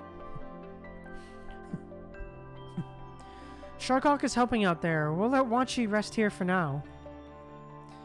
With all these people coming and going, he hasn't woken up? Damn. The military tent buzzes with activity as constructs and doctors hurry back and forth. As Lee speaks, he steps aside to make way for several constructs pushing supply crates. He should still be asleep. He's exhausted. The conversation about wanshi is cut short by the piercing wail of an infant from the entrance. Aww. Why is she crying again? Hold her properly. She's only a few months old. Drop her and you're fired. Oh? No, I won't leave. I'm staying at Egret no matter what. Amid the baby's wails and the girl's frustrated whimpers, the silver-haired figure strides in with arms crossed. Well, if it isn't all familiar faces. Ah, Vanessa, huh? Oh, it really is the Grey Raven. Is that new recruit from Egret? Upon hearing Liv's words, everyone's attention shifts to the colorful construct standing behind Vanessa. Oh shit, okay. Holding the infant who is waving her tiny hand, she moves right up to Liv's face, causing even the unusually composed Liv to take a couple of steps back. Alright. Oh shit, who are you? Well damn, that's certainly a design. Yeah, that's definitely certainly a design. Hi there, I'm not exactly new here anymore. You must be Liv, right? Vanessa's told me all about you. Your color is so pretty. Your collar is so pretty.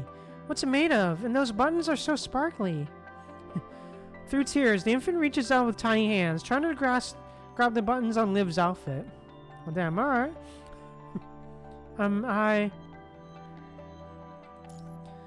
Leah, stop making a fool of yourself. Go find someone else to stay. Ah, Vanessa. Vanessa casually pulls up a chair and sits down in front of the human. I haven't had the chance to say hello. We just got the people from Conservation Area 190 to the shelter when we were immediately dispatched to bail you and those temporary squad members out. By the time I got back to Babylonia, this whole ordeal's going down a few extra pages to my mission report. Oh, damn. Wow. Alright.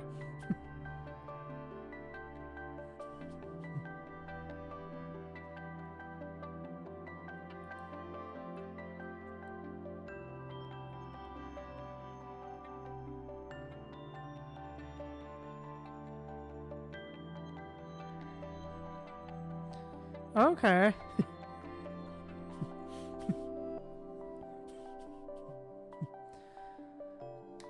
Now, So you're telling me after dragging everyone through all this trouble and getting yourself into such a state, what glorious deeds have you accomplished? What? The baby's wailing has likely interrupted what was surely going to be a long lecture from Vanessa. Damn, alright. Maybe you should help her out. Leave her be. She's the one who insisted on saving that little one. Let her deal with it herself. Must be from spending those 2 days with Leah. They're exactly alike. Both are so clingy and never let you go. Leah, can't keep her quiet for just a moment? Despite Vanessa's constant prodding, Leah stands her ground and shuts back in protest. Damn. I wish I could. She's well fed and unharmed. Why on earth is she still crying? If you can't even handle this simple task, I'll have another one take over the watch. No, you can even leave it to Minata, but not her. Every time the baby cries, she thinks she's done something wrong. After a few rounds of that, she'll definitely go kill herself. Damn. The other one, could they mean another newcomer? Our grid has been understaffed for a long time, but during a recent training exercise, word spread that they finally returned to their full roster of 3 constructs. Oh, damn. Naturally, everyone who spread or heard the news was completely taken aback. I can't hold her still. She keeps climbing higher and higher. Amidst the deafening chaos, Vanessa closes her eyes, the pain evident on her face. This is the first time anyone has ever seen her like this. Damn. A glimmer of respect shows in Liv's eyes as she looks at Leah. The baby squirms energetically in Leah's arms. The people at the conservation area clearly kept her well fed. Her legs are so strong, she's almost kicking her way out of her swaddle. Let me help. Let me do it. The construct in white has silently appeared behind the group, putting his arms toward the baby. Alright. Wanshi? Yeah, I'm awake. Leave her to me. I used to work in the neonatal ward. Well, thank you. Thank you so much. Wanshi takes the baby with professional care, looking experienced. Now that someone has taken the time bomb away, Vanessa's expression finally softens a bit. Aw. Back to business. We were working with Rosetta just now. The original plan was to escort the wounded to a new shelter. The journey was rough. Our transport vehicle was attacked. Damn. Vanessa flashes a teasing smirk. Nothing serious. I can't tell if you're lucky or what. I was expecting some major crisis, but when I walked in, I found your team fighting over such minor wounds. Better treat them quick before they heal on their own. Damn. Vanessa? Look at you, all worked up. Take it easy, will you? I've changed the plan and had Rosetta deliver the experimental data and documents to Babylonia ahead of schedule. Better than having vultures swoop down from above, thinking they can get their hands on whatever they want down here. The higher-ups must be in complete chaos by now. I've heard Wanshi's memory data is crucial. Neither you nor Wanshi have received orders to return to Babylonia yet, right? Yeah, I figured so. It's still unclear who's trying to cover things up or who's trying to take advantage of the situation. Still, even though we don't know who's dragging things out, you've got a group of elite constructs around you now. Nothing should happen right under everyone's watch. Well, I just need to confirm you cheated death again. It would have been a real hassle if you died. With a perfunctory well-wish, Vanessa turns away and is about to leave with Leah. Thank you, Vanessa. You should thank that construct instead. If you hadn't noticed the Red Tide's movements in time, both might have been done for in this conservation area. None of this would have even mattered then. So many settlements vanished during the punishing crisis. Having grown up in Babylonia, there were things I couldn't even imagine until I actually came down to the surface. Vanessa, who really speaks of herself, shares these unusually personal words. Perhaps his first true understanding of life on the surface also came from some personal experiences in a disaster. See how far he's willing to go for trouble some kids now. I can guess what happened. Damn. Following Vanessa's gaze through the busy crowd, there stands the construct in white, still gently soothing the infant. Aww. Hush, little baby, close your eyes. Have a peaceful sleep on this rocking boat. Growing up slowly, one step at a time. Wanshi cradles her head gently, rocking her back and forth with care until her piercing cries gradually fade away. Aww.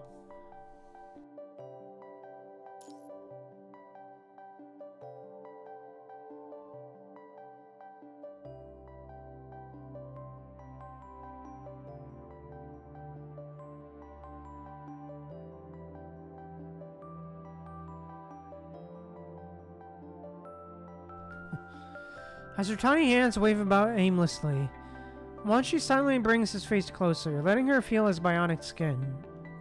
Soon, the infant nestles trustingly against the construct's chest and drifts off to sleep. Aww. Remembering the memory fragments you have seen within Wanshi's mind, you keep your distance, worried that you may disturb this precious moment of peace. Aw, that's cute. Excuse me, please let me through. Just then, several constructs burst into the tent, frantically rummaging through everything in the corners. Where are the meds? I remember I moved them here. Relax, they can't disappear. You check that shelf while I look over there. The young yet composed construct strides past Wanshi, who's holding a baby in the center. After briefly searching through the wooden crate, he rises to check the other side. Oops, sorry, I almost stepped on you. Shh, it's okay. Upon seeing the baby sleeping in Wanshi's arms, the construct quickly covers his mouth. But the moment Wanshi looks up, his eyes widen in shock. Oh?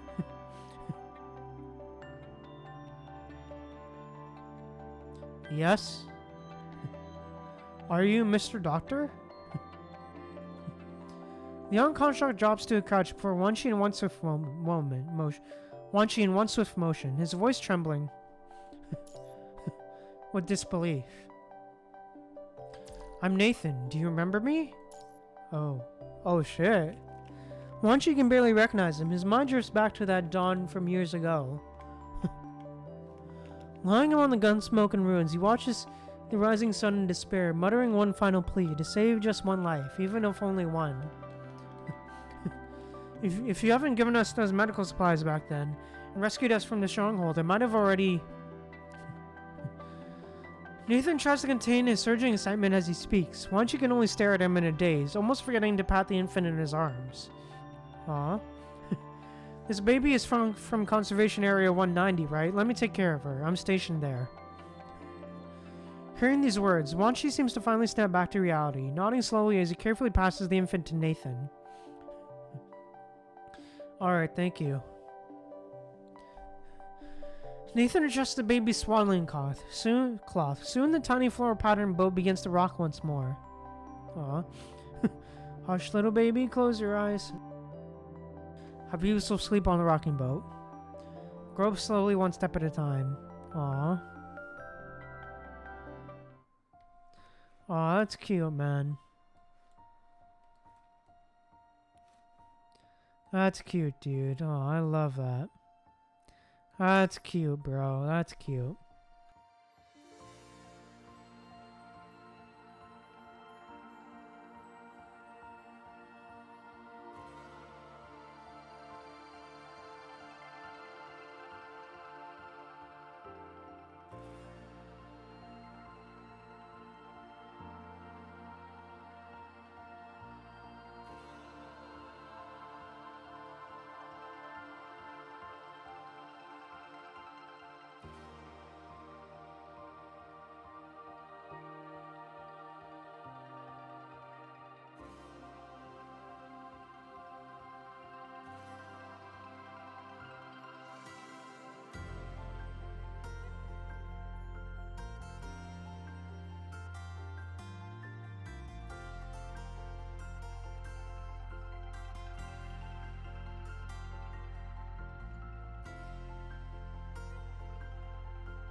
Hey, Celestial, welcome back. Welcome.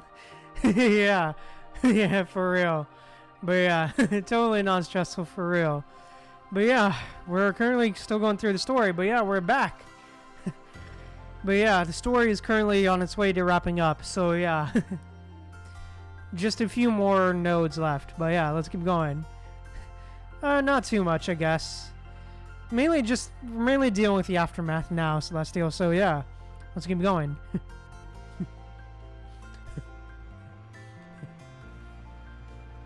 You mainly just missed the death of Short Halt and just what happened directly after. The present in essence. Let's go.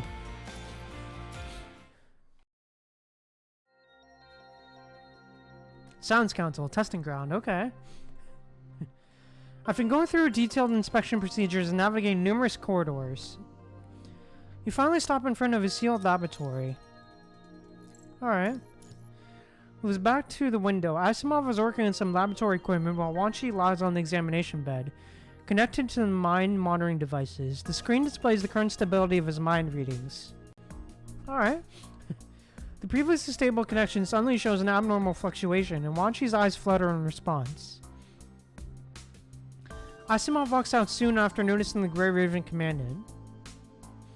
Hey, Asimov! Perfect timing. I need to tell you something about Wanshi's condition. Since receiving his new frame, he's been consciously accessing sealed memory data from time to time. Thankfully, you performed a deep dive to stabilize Wanshi's mind in time. Otherwise, the sheer volume and disorganization of that data would have been enough to kill him through mind disruption. Damn. The memory data no longer poses a threat to him, but it can still detect fluctuations in his mind.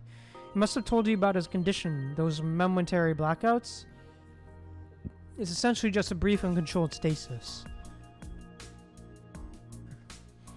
Is this some kind of unusual after effect?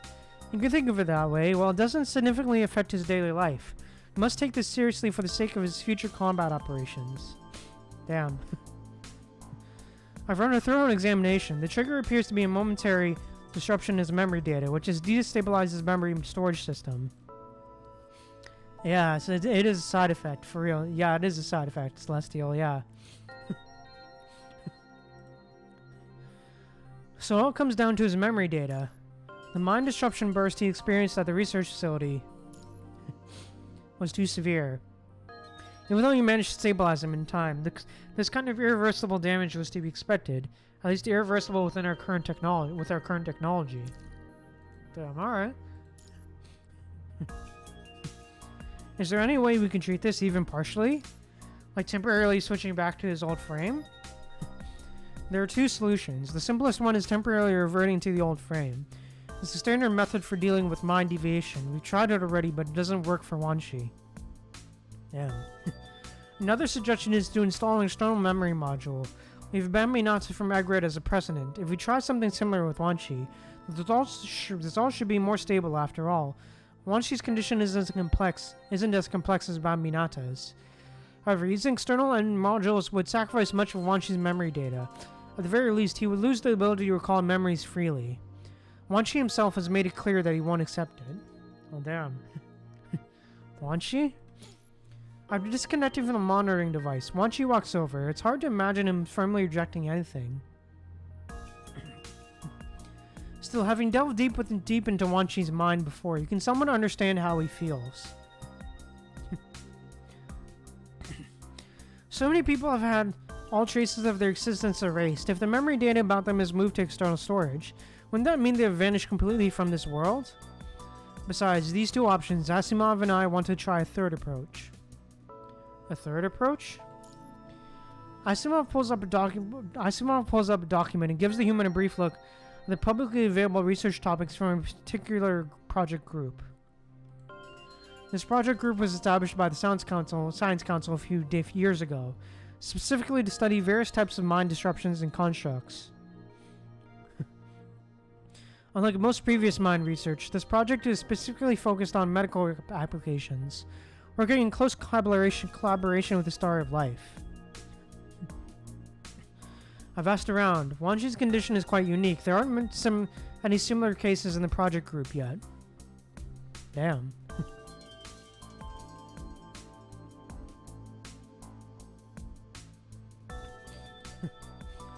So he needs to make a decision. Would you be willing to assist the clinical laboratory's research project on mind as the first case study? I'll be clear up front. The first clinical case always carries significant risks. Complete recovery cannot be guaranteed. I've seen many constructs struggle with mind deviation after effects. If you can use this opportunity to find new treatment methods for similar mind damage symptoms, you can help far more constructs than just myself. Whatever the odds, whatever the future holds, I know that this choice right here and now is the right one. Seeing Wanshi's serious expression, Asimov nods in response. I can still guarantee some things. No need to be so serious. And you don't need to look so worried either. Asimov pulls up another document. Alright. This is the newly approved administrative measures of a clinical trial from Parliament. It emphasizes that the preliminary consideration in clinical trials is the rights and safety of the test subjects. Alright.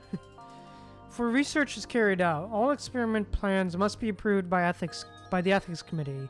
A strict ethical review needs to be performed and consent must be collected. The regulatory system will oversee the entire research process. The text flows smoothly as Asimov's fingers glides across it, concise, meticulous, and clear.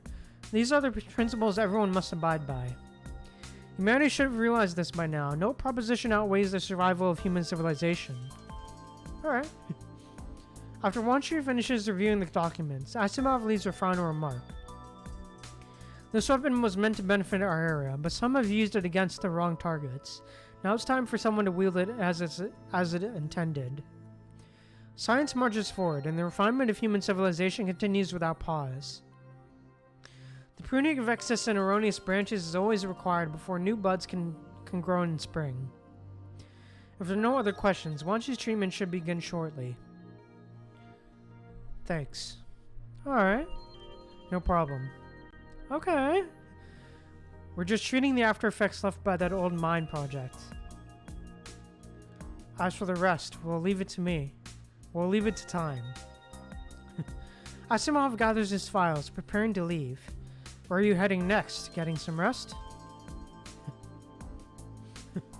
No, there's one more place I need to visit.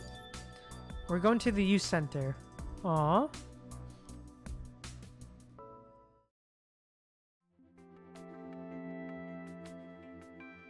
It is a rest day for Babylonian residents.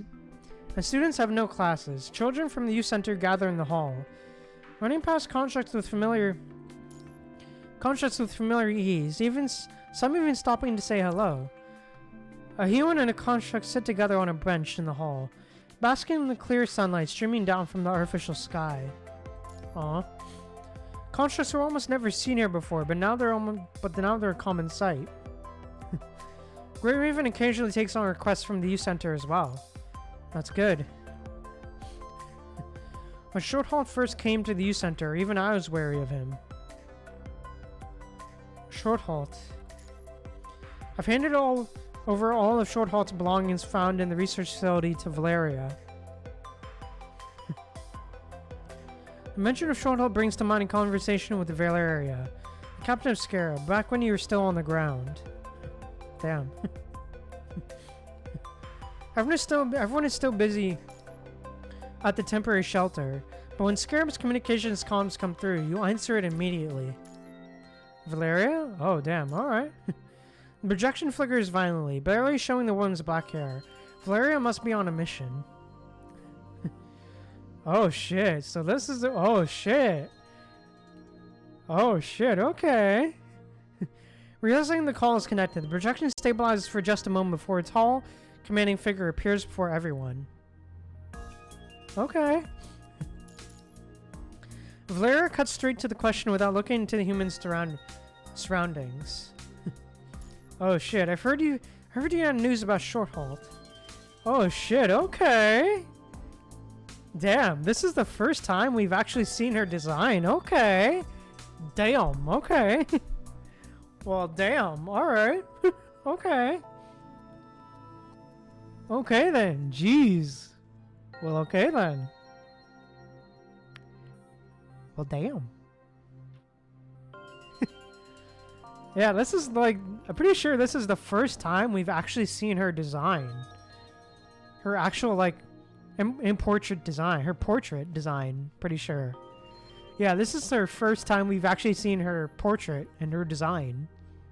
Actually, in this form. Yeah, that's what she looks like, yeah. I don't think we've seen... I don't think we've actually saw her design before. It's just... We saw her mention in, like, her actually, like, speaking. But I don't think we've actually seen her actual design. Yeah, agreed, Celestial. It is very nice, for true. Agreed. It is very nice. I've heard you have news about Short Haul. I don't think so, no, Celestial, no. I heard you have news about Short Haul. Cut the nonsense, tell me straight. Is he dead? Yeah. Yes. Upon confirming the death of her squad member, Valeria falls into a long, heavy silence. So those limbs of Short Haul that found back then, were they removed by the defectors? It's probably meant to bait you. At some point, wanshi has moved next to the human, answering Valeria's question. Okay. wanshi, you're the one who solved the case. Yeah, true, she is for real, Celestial. Yeah, she definitely is. Very cold. I still have some candy that Short Haul gave me. I'll give it to you when we get back. Candy? The one you gave him before. I understand. I'll come get it from you when you're back in Babylonia. I have no further questions. Valeria accelerates once more, rushing toward her next mission. Wait, I have another question. Say it. A long time ago, you mentioned a video recording of Short Haul. That was the last piece of news wanshi had heard about Short Haul before his disappearance. Valeria slows down again. She studies wanshi's face carefully and hangs up. Damn. Before ending the call, she leaves wanshi with one last message. Nothing important, just a lame joke. Damn. Damn, that was cold. I walked my way step by step to finally say goodbye to him. There would be others who need things more than I do. I knew it too well, especially after speaking with Valeria. Valeria took it without saying much, just like always. Wanshi lowers his head, lost in thought. Pat Wanshi in the shoulder. Aw. Speaking of which, I wonder what Scarab has been up to lately. Valeria is the only one I know from Scarab. She certainly left quite an impression. I guess so. The human tries to divert the conversation from the heavy topic. Wanshi thinks for a while before something crosses his mind. Aw. I heard Shiva's been learning how to pilot transport shuttles? That's all I know. As the two are chatting, the girl suddenly bounds up to Wanshi and greets him with uninhibited enthusiasm. Brother Wanshi, you're here! Huh? Oh, I remember you. Upon seeing the familiar child, Wanshi instinctively rummages through his pouch for snacks, but suddenly stops. Aw. What's wrong? Last time I gave snacks to the children, I got scolded by the volunteers. Damn. A curl of hair droops on Wanshi's head as he explains to the girl with a hint of regret.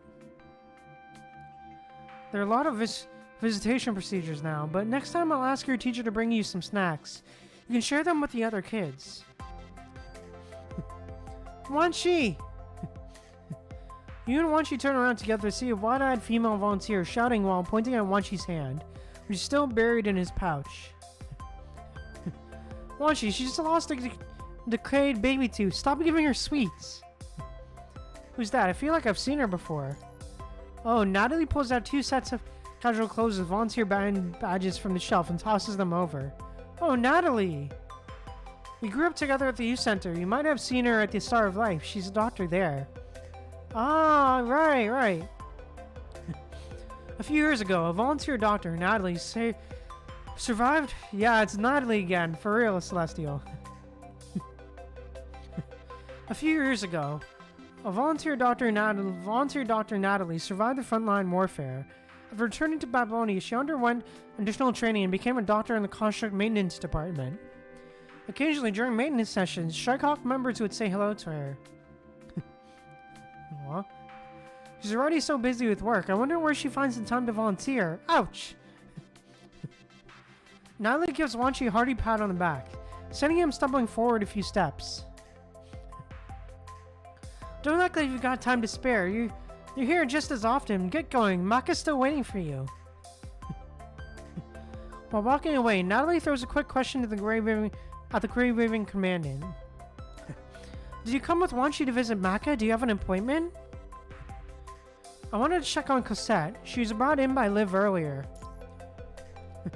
Cosette, the child they brought back from the surface. Maka's told me about her quite a few times. Follow me. Hey. Before Natalie can finish her sentence, a boy bounces out from a nearby door and pounces on Wanshi. Aw. Brother Wanshi! Hey, slow down. Didn't you know, Brother Wanshi? After my last surgery, Natalie cleared me for running. Aw. Now I'm just like the superheroes from the old movies. Cool, right? Maka puffs out his chest proudly, pointing to the special device point mounted there. Wanshi, Maka's just like the other kid now. Natalie crosses her arms as she looks at the energetic boy in front of her with a satisfied smile. Aw. Even my mentors found his condition challenging. I never expected we'd discover new clinical solutions so quickly. I see. Much faster than I expected. Damn. Good news always arrives much sooner than Wanshi had anticipated. Aw. During the brief period before returning to Babylonia, Strikehawk stays tightly together as they carry out their reconnaissance mission. Especially for Wanshi, during this mission, the captain demands that he stays with the group at all times, without exception. Aww. Why do we suddenly care about Wanshi so much? After Rosetta brought the evidence back to Babylonia, people began investigating a construct desertion incident that Wanshi was involved in during his time as a construct doctor, demanding the case be reopened. Damn. Whether they're trying to hide something or obtain information, they'll do anything to get what they want. I hear they've pulled up old Purifying Force archives, and are even investigating Wanshi's temporary modification. Damn. So they're trying to build a case against Wanshi? Let's focus on the mission for now. Okay. Chrome performs one final check of the local punishing concentration before touching his terminal to submit the report. All remaining Haddock creatures ahead have been eliminated. Transport team is cleared in advance. Please remind the volunteer doctors on your team to wear their protective suits properly. The punishing concentration levels are still quite high along the route ahead. Aw. Chrome glances on Wanshi as more specific instructions come through from the other side of the communication. You mean Wanshi? Chrome ends the call with a hint of surprise on his face, as if he hadn't expected such good news to arrive so soon. The Grey Raven Commandants just received the news. We can return to Babylonia. Bianca asked the Commandant to relay this. Wanshi won't be added to the Purifying Forces list. We can rest easy now. Aww. I heard you passed along some information. An audio recording from that desertion incident. A voice message? Ah, right. Please thank her first. There's still plenty to deal with when we get back, but at least we've got some good news. At last, Chrome breaks into a relaxed smile. Awesome, we can finally head back. Wanshi, I've got your sleeping pod all set up. You can try it out as soon as we return. You haven't been stashing anything else in there, have you? Definitely no more weird pillows. He already gotten chewed out for it. Hey, Kamu. Hey, yo, this art. Let's go. Ah, yo, this art, man. It's so good, dude. At Kamui's cheer, the transport fleet springs into action. One after another, vehicles pass before the Strikehawk members, carrying engineering staff and volunteer doctors from Babylonia.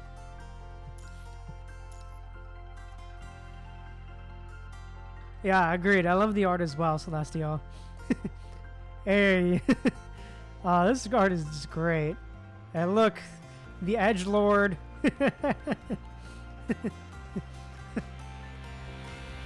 Many young faces look around with curiosity and excitement, finding novelty in the ruins surrounding them. Yeah, for real, Celestial. Novelty even in the ruins surrounding them. This is my first time actually setting foot on the surface. It feels so different from what I saw in the footage.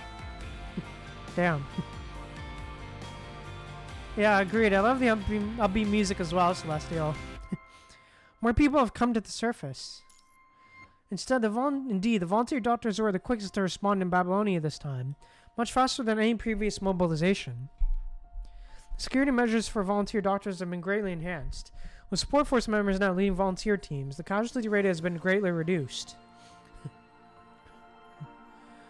Chrome seems to be recalling a certain support operation in the past. It's so much better now. As the transport vehicles pass by, the Strikehawks complete their mission and turn to leave, heading toward another place that needs protection. They are the ones who stand at the vanguard. Come on, let's go! Clear the path ahead and we can go back! Wanshi doesn't follow him immediately, his gaze lingering on the wheel tracks in the ground, and the receding figures of the newcomers. Aw. He raises his hand, as if reaching out to touch both the distant past and the future that lie beyond this moment. Aw. Wanshi, what are you looking at? This is the future I've been longing for. I spent a lifetime venturing forward as both human and construct, so this is how far I've come. Spacing out again? Are you really okay? Are you really okay? Yeah, I'm fine, don't worry. Wanshi lowers his hands, turns around, and catches up with his teammates. Aw. Here I come, let's go. Hey, let's go. Wow, that's nice, man. I love that. Wow. That was nice, man. That was great, dude.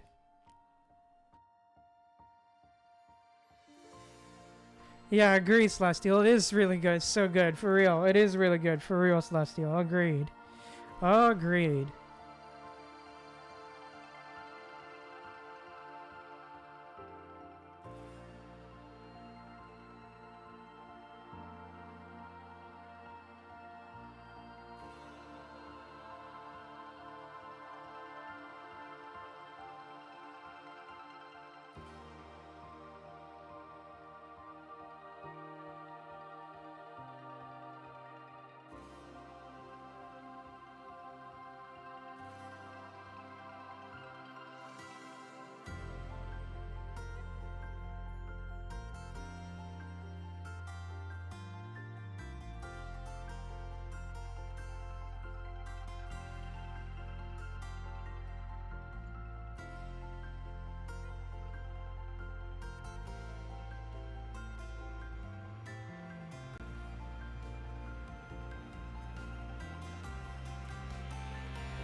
But yeah, with that said, let's keep going and let's finish and let's continue on with this.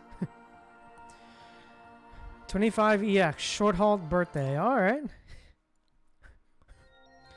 1, 2. Oh, wanshi old frame. 3.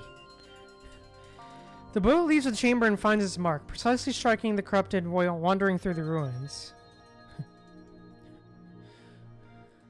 All remaining corrupted in the rear have been eliminated. Damn. Roger that. What about the wounded? I've moved them under cover and left signal markers. Have you found them yet? Found them. They're all stable. Emergency repairs have been completed. Wanshi looks back to find several wounded corrupted meticulously arranged together, their eyes closed. Wanshi is already mentally prepared, but his first glance at the scene jolts him in stark alertness. Alright. Shorthalt, could you please stop? Alright, keep heading toward my position. There's still some loose ends. I need you to tie up along the way. Pull another one of your silly pranks and ask Chrome to never assign us on missions together again. Damn.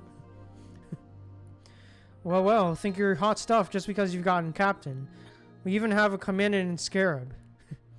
Besides, it's just some simple cleanup work. You could use the exercise. Simple cleanup? You mean like the last time when you put 2 wounded contract sewer X's together and had to play mediator for an hour? Damn. Isn't that easier than fighting? But now that you mentioned those waiters, I heard they actually teamed up to file a complaint against you. Seriously? Short halt? Oh yeah, I get it. I'll be more careful from now on. Lol, for real, Celestial.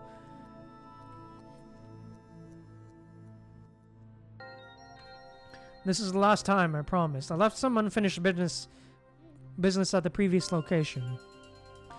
But I've gone too far to turn back now. You have to help me clean it up. Damn. Fine, I'm a scout. Next time I'll assist on taking point. Sure, fine. I won't complain about whatever mess you leave behind. Beep. Wanshi abruptly cuts off the communication. He contacts nearby support personnel to watch over the wounded undercover, then heads towards Short Halt's location. With each step, he senses that something feels off, only goes stronger. Alright. He first receives Short Halt's advanced forward signal, then discovers numerous corrupted corpses strewn along the road. Alright.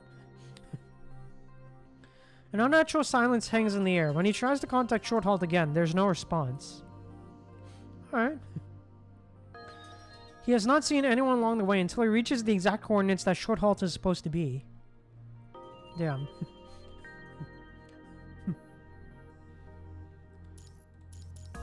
Only candy lies on the ground. Alright. It's the kind that Short Halt always carries with him. He bends down to pick up the tiny mint candy. Alright. What's going on here? He turns the candy over in his palm, examining it carefully, when he notices a faint red light flickering on its surface. Oh, okay. Oh no! The mint candy detonates in Wanshi's hand, causing a mild explosion that sends him stumbling to the ground. Electricity crawls up his mechanical arm, temporarily paralyzing the entire limb. Oh damn. You actually fell for that? Short Halt approaches from behind and helps Wanshi up from the ground. Damn. Short Halt! You're being way too careless. What if it had been a trap left by the enemy? How could the corrupted set up this kind of trap? Besides, I only picked it up because it belonged to you. Damn. A little melody echoes from the mint candy. Happy birthday to you, happy birthday to you, happy birthday to you, happy birthday to you. Aw. Why did you look so surprised? Did you forget today's your birthday? Damn. Aw. Since his modification, Wanshi has accepted that birthdays are celebrations that belong only to humans, not to him anymore. And as for the activation date, Chrome mentioned that due to severe injuries before the modification procedure, some of his memory data could have caused serious mind deviation. so they took the opportunity to see those memories during the modification. Yeah, all for real, Celestial. He's no memory of that day, of the day he was modified. And Kamui and Shorthaul's description is simple. During a refugee evacuation mission, they encountered an explosion, after which Chrome and his team found them and carried them back to base. The vanishing of Thompson and his teammates remains like a missing puzzle piece in Wanshi's memory, one he never manages to fill in. As for Shorthaul, he never mentions Wanshi's activation date, likely because almost all his familiar teammates lost their lives during that mission. Alright. Damn. However, Shorthaul becomes the last friend who still celebrates Wanshi's birthday with him. Aw. Here's your birthday gift. Stop daydreaming. Shorthaul hands over a combat-style straight blade. Oh, thanks. What a surprise to hear that from you. I miss the days when you'd say thanks, Uncle. Such a well-mannered kid you were. Huh. Wanshi lowers his head resignedly. Alright, enough talk. Let's pack up our gear and head back. I've cleared out all the corrupted up ahead and didn't leave any stragglers for you to deal with, so don't worry. Shorthaul, why do you still celebrate my birthday? Shorthaul scratches his head. What's there to ask why about? If you really want a reason, maybe it's because I think you're still young. What? Getting modified is like putting your time on pause. No matter how many years pass after that, as long as you don't change frames, you'll stay exactly the same. Aw. There's still people who want you to keep growing, along with all the memory data you've accumulated. They came out way too sappy. Damn. Shorthaul shivers at his own words, then waves his hand dismissively as he walks ahead. Aw. Let's go. I still have a report to submit after the mission. I'll file an application with it. Next time we're assigned a mission together, I'll follow your lead and let you take point. Aw, that's nice. Damn. Aw, that was nice.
But yeah, man, let's continue.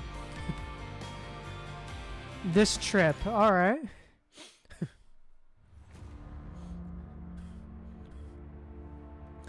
Shorthaul can't believe his rotten luck. Shiva's jinx actually came true for him. Aw. At his mission destination, he ran into deserters and Ascendant. When he regains consciousness, he finds himself in completely unfamiliar surroundings. His limbs all removed, and even his mind throbbing with pain. Aw. Am I locked up here? He carefully examines the items both inside and outside the cage. Reaching conclusion, this is likely to be an abandoned research facility. What are the Ascendants up to with this abandoned facility? I knew you'd be here. A male construct appears in the doorway. Upon seeing Shorthalt's dismembered body, he sets down everything in his hands. Any construct in this area might be a deserter. Shorthalt knows this well and has no time for pointless talk. Yet the figure before him seems to know who he is. You're the captain of Scarab, right? Seeing Shorthalt remain silent, he introduces himself. Damn, alright. I'm Sawada. A long time ago, our squad went on a mission with you. Sawada mentions the squad name. One Shorthalt is seen on the casualty list. Your entire squad should have been killed in action by now. I'm the only one left alive. Whatever, I'm a deserter now anyway. I'll never return to Babylonia. But I'm not here to reminisce with you. Sawada glances around cautiously before pulling several artificial limbs from the box.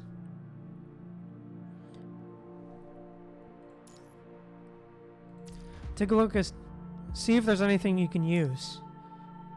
Though Shorthalt is taken aback by Sawada's action, he wastes no time in identifying the usable parts. Moments later, Shorthalt rises to his feet once again and opens the prison door. Oh damn. Thanks for helping our squad back then. This is all I can do to return the favor, though. No way out? Have you security? Damn. Not exactly. I've heard of successful escapes, but they force everyone into hibernation before letting them leave. Can't risk exposing ourselves. Who knows how many times we'd have to relocate if they found out our whereabouts. You'll have to figure out something out on your own.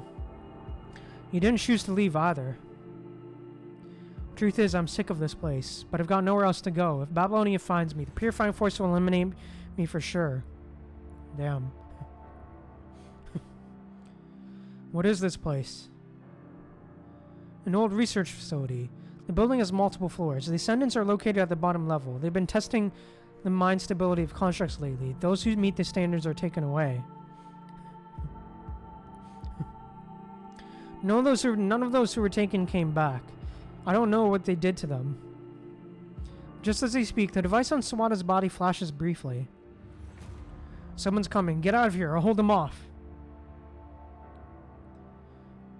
The newcomer is a young female construct. Shorthalt slips behind this corner, listening in on the sporadic conversation between Sawada and her. Didn't know you were here. I've been looking for you. I just arrived. I'm here to watch Shorthalt.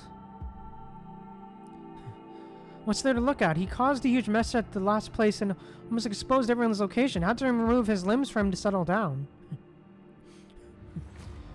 He knows how to stir up trouble. They must be out of their minds to drag him into this mess. He might be a handful, but who cares? Someone tested the stability of his mind and proved it useful. Once the Ascendant sets his eyes on him, there's no escaping for him. Huh? They already tested his mind?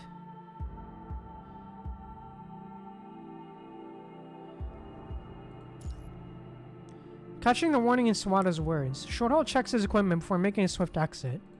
Well, damn, alright. The situation appears far more complex than Shorthalt could have imagined. Hey, Fuzzy, welcome to the stream. Welcome, welcome. Hey, Fuzzy. He weaves through the massive building, narrowly avoiding or swiftly eliminating the deserter constructs on patrol.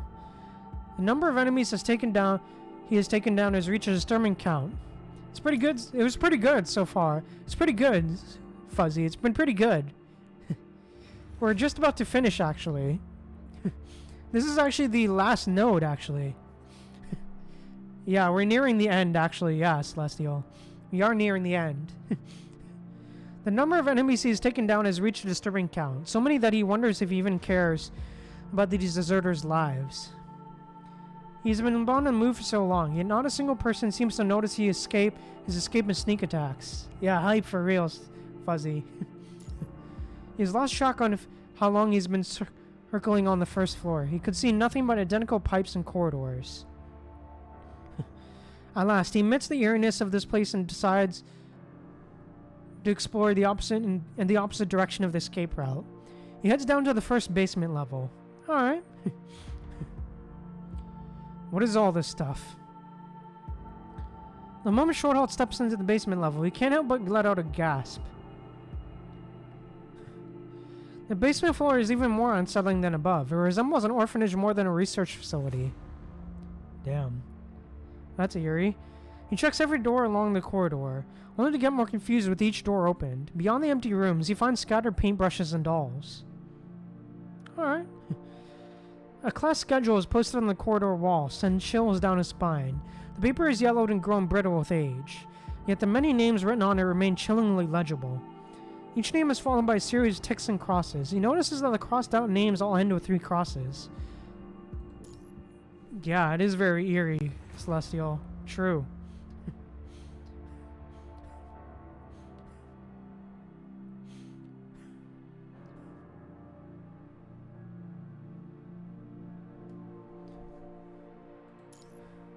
What are all these right and wrong marks about? 3 mistakes and you're out?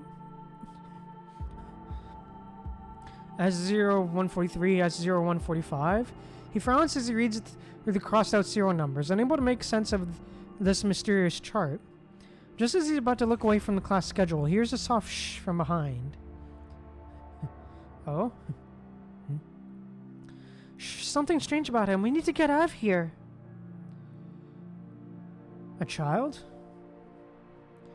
In front of the last door at the end of the corridor stand many children. He has no idea when they appeared, but none of them seem older than 10, and their eyes are filled with wariness. What are you here? Why are you here? Who brought you in? Knowing this is a research facility, Shorthalt questions the children with a mixture of shock and anger. Alright. Without answering him, the children scramble back toward the door at the end of the corridor. The girl in front looks visibly terrified of him. I'm sorry, it's not even evening break yet. We thought we could still come out and play. We'll go back right now. We promise to be good. Aw. Don't be afraid. I won't hurt you. Come here. I'm sorry, I'm sorry. We can't stay here any longer. Seeing the terror in the children's eyes, Shorthalt realizes something must have happened to cause such an unnatural response. Oh yeah, he thought it was Enforcer. True, Celestial. With no time to waste, he gently takes the lead girl's hand, ready to escort them all to safety. The moment his hand touches that slim wrist, he suddenly understands what happened in this place. Beneath the girl's bionic skin lies the same hard metal found on his body, under her loose white clothes and the distinctive joint structure unique to constructs. They won't even spare children this young? Shorthalt catches himself while cursing in front of the children. Taking a deep breath, he suppresses the rage. Listen, all of you, follow me now. Sorry, Uncle. We can't do that. The researchers here told us never to listen to strangers. Researchers. So they're really mad at scientists here after all, huh? Look at me. You can trust me. I'm just like you, understand? Shorthalt deliberately raises his arm, showing the children his newly assembled awkward-looking body parts. Uncle, do you also need to understand attend classes? Only then does Shorthalt realize what the class schedule truly is. He's out of words. He has only one purpose left in his mind: get these innocent test subjects out of here. Damn, bro. But alarms soon blare through the corridor. He hears many footsteps approaching from ahead. Damn. Run, we just detected him up ahead. Whatever you do, don't let that thing get near you. Better to be captured by Babylonia than killed by that freak. It's the researchers. They're coming.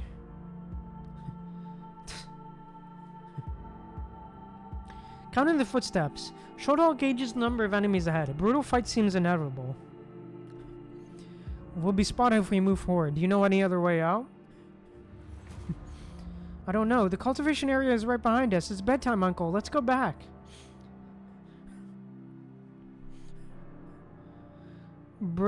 Beads of condensation liquid form on Shorthalt's forehead as the footsteps and shouts draw closer. They're going to find us. He pushes the child into the nearby room. He draws up a new scavenger from upstairs and takes his position in the middle of the corridor. These guys have long abandoned their research ethics. They deserve to die. In the next moment, fleeting researchers and guards in security uniforms appear for a short halt. Without hesitation, he opens fire. Oh, damn. He's lost track of time.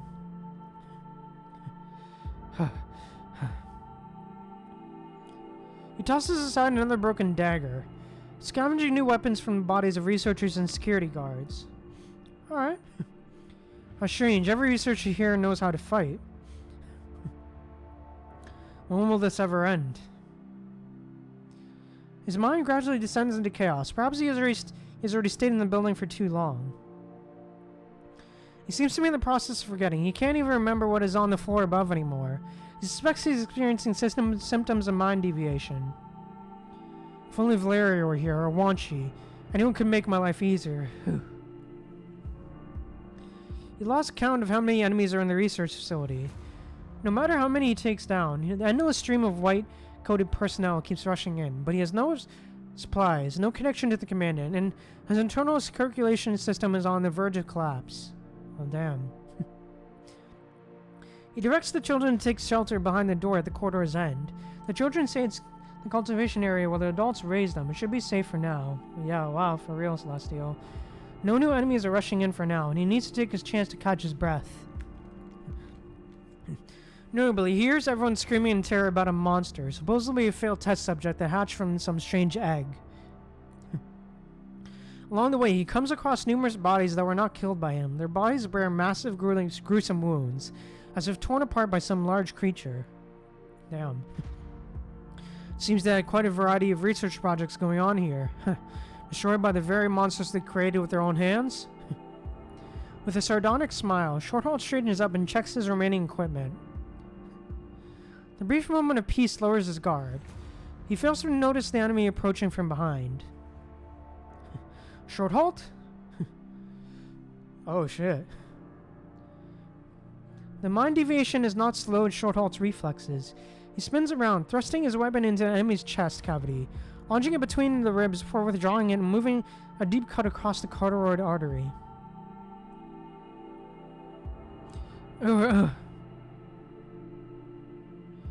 Vital fluid gushes from the male researcher's wound. Another one down, so much vital fluid. Wait, vital fluid? The vital fluid is soaked through the lab coat, staying in an odd hue reminiscent of the coating on Babylonia's constructs. Oh, damn. Shorthalt squeezes his eyes shut. Finding to stabilize his mind, he recalibrates his visual module. Yeah, oh, for real, Celestial. When his eyes open again, he sees a familiar construct lying at his feet. Construct, Sawada?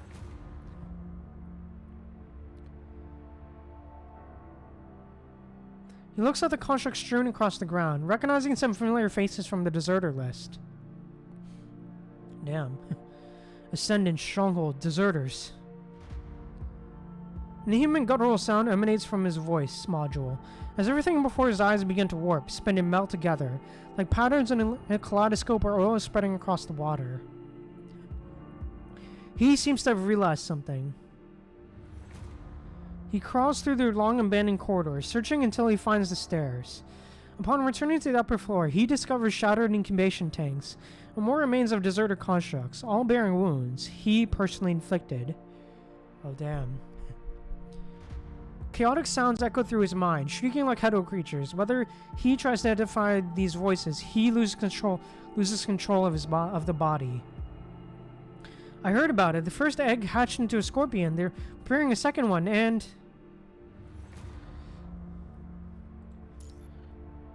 Run when you get the chance. Better to be caught by the purifying force than to end up like that. It's not just me. We're all doomed. The Ascendant let out that monster. Oh no, for real, Celestial. Soon he cleaves through the panicked deserter's body, splitting open the terminal at their waist, and exposing the communication components within. Damn. He is not Shorthalt. He is but one of countless shattered minds, writhing and tearing within the shell of this scorpion-like construct. Oh, damn. My teammates, they all died right in front of me, their legs blown to pieces. I must run, far from the punishing battlefield. The farther, the better. I just want to survive. Survive! Oh, damn. All mines deemed stable are being fed into the Ascendant's massive furnace. According to the purple-haired Ascendant, this is all preparation for a mother to give birth to a satisfactory child. Their screams merge into one as they live in this twisted form, some by choice, others by force. Damn. Even the punishing virus here joins in. The information stored inside floods into the furnace, allowing him to witness the stories that concluded years ago and see those children. Those phantoms of experimental constructs. So I'm nothing but a phantom after all. He looks at the damaged terminal. It is standard issue Babylonian equipment. Well, he briefly takes control. He makes a quick decision. Yeah, so this is how he turned to the Scorpion, huh? Yeah, for real, Celestial. He leaves behind special signals, drags the remains to one spot, and marks warnings of danger everywhere. During his time, he passes by a corrupted that's just as peculiar as he is. He finds his own voice in a barely functional terminal, leaving messages for potential future visitors. Among these grave warnings, the one to be wary of is none other than himself. As he grows wary, about to slip back into chaos, he finds a candy wrapped in green paper. Oh, damn.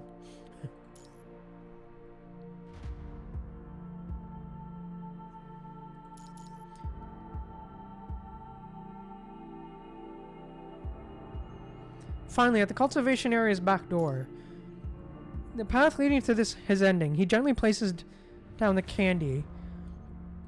Yeah, it's candy. Alrighty, this is it.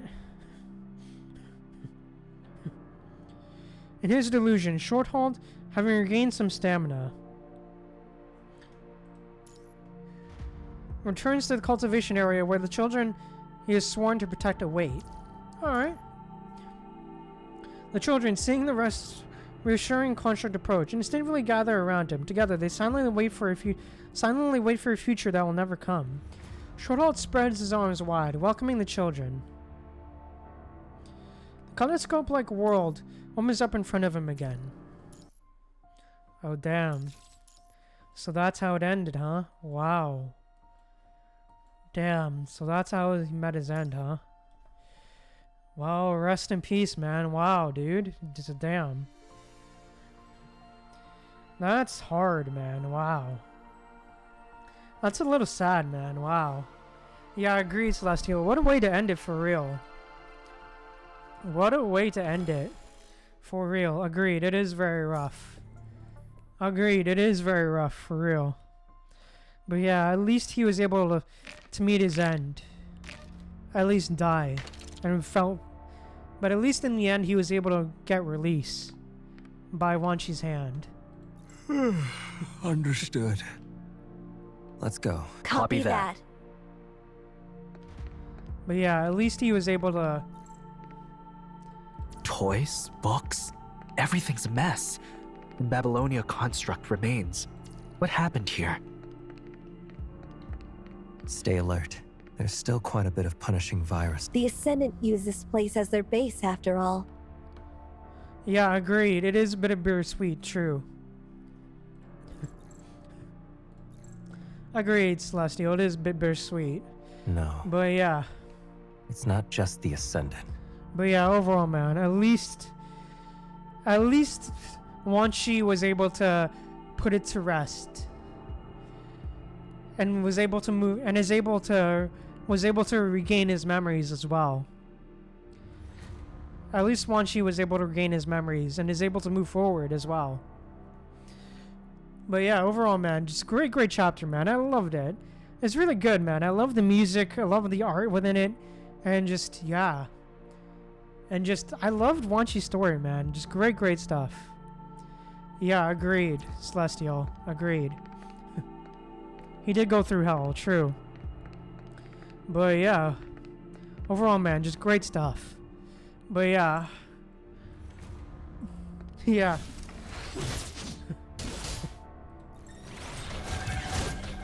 But yeah, right now I'm just gonna try to get these achievements. But yeah, right now I'm currently trying to get an achievement. Pretty sure. Run! You have time to get some achievements that I missed.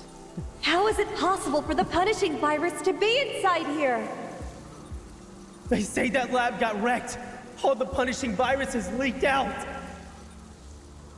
Is this why the Institute was wiped out?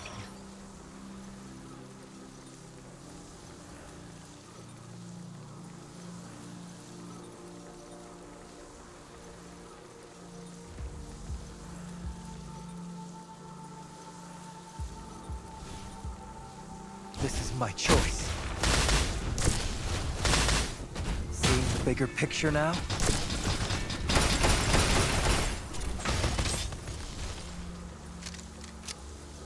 Hey, let's go.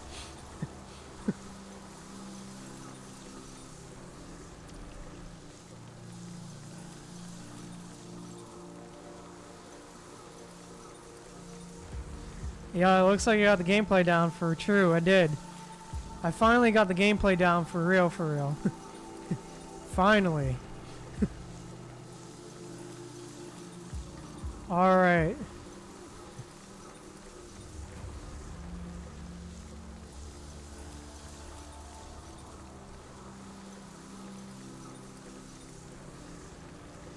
Yeah, I know, yeah, true. At first it was real rough. For real.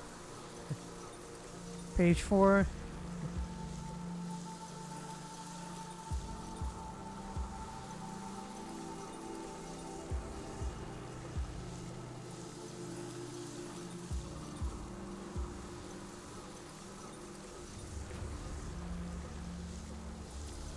Damn.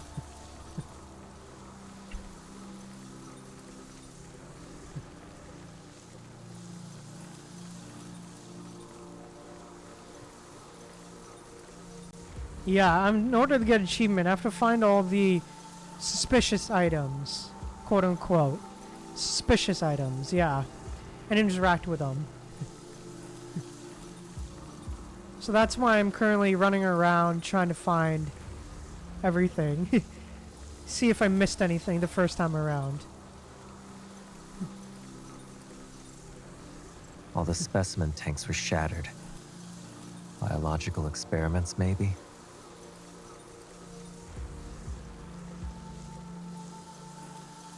Are these tests? They were actually using children as specimens.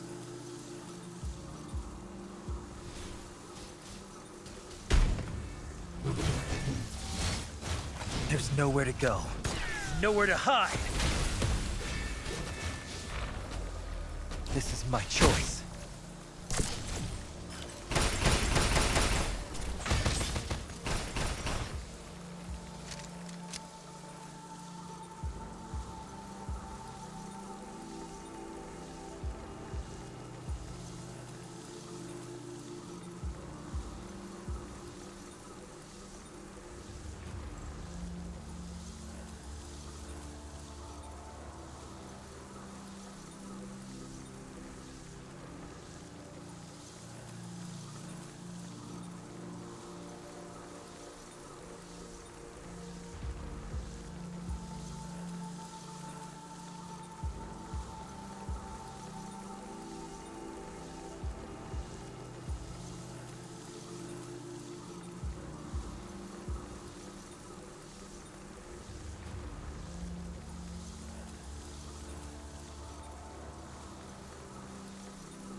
Okay, nothing there, alright.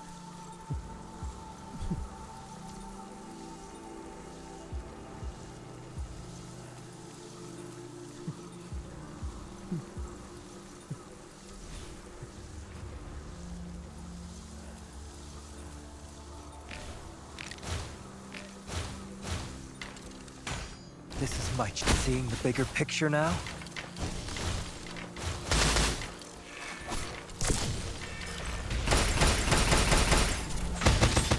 There's nowhere to go. Nowhere to Boom. hide. Your weakness has been fully exposed.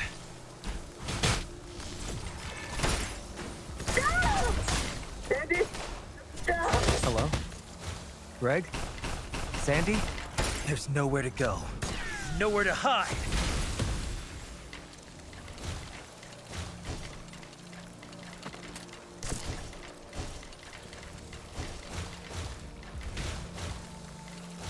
This is my choice. There's nowhere to go. Nowhere Hey, to boom. hide.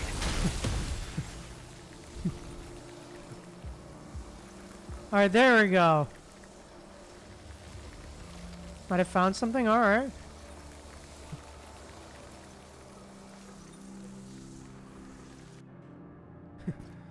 Alright, skip. Yep, been through this. Skip, sorry, Sorry, wanshi, you already been through it. Nice. And done. Alright, now for the boss fight.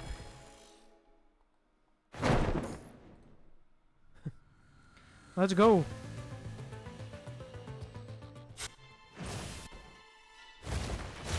This is my choice.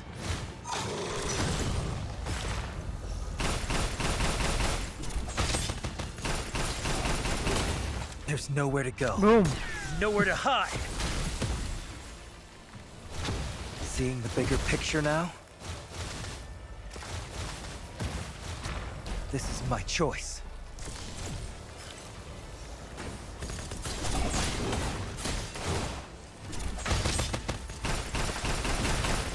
There's nowhere to go. Got him. Nowhere to hide. This is my choice.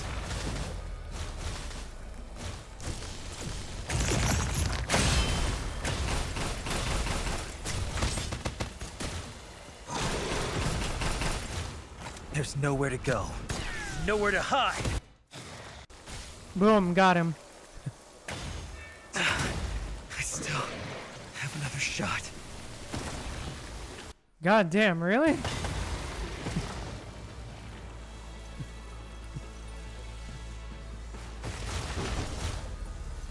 Seeing the bigger picture now?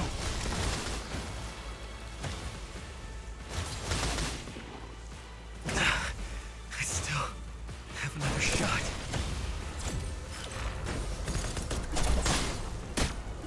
This is my choice. There's nowhere to go. Boom. Nowhere to hide.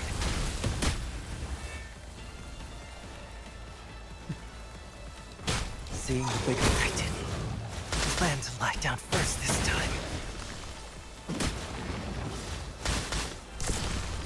This is my choice. Oh, wait.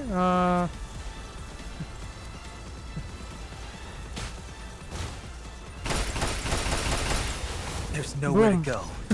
Nowhere to hide. Your weakness has been fully exposed.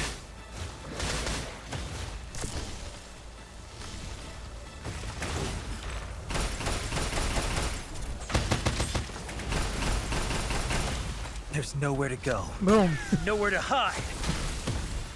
This is my choice.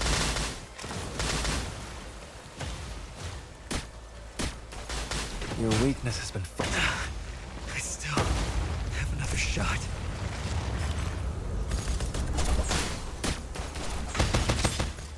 Seeing the bigger picture, your weakness. Plan to lie down first this time. Oh, yeah. Time for you to go to bed. Time to sleep.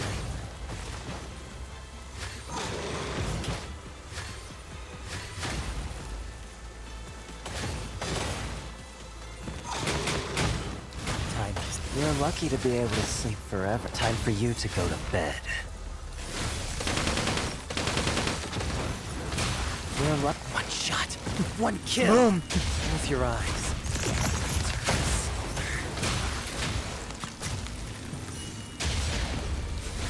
Time for you. You're lucky to be able to sleep forever. Alright.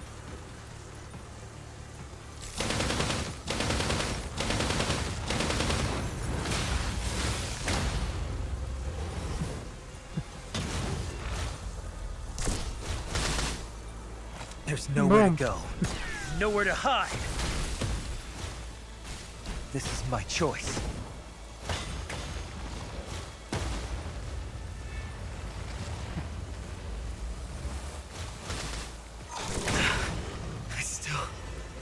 another shot. I didn't plan to lie down first this time. One shot, one kill. Close your eyes. Eternal slumber. Time for you to go to bed. One shot, one kill. Close your eyes for your eternal slumber.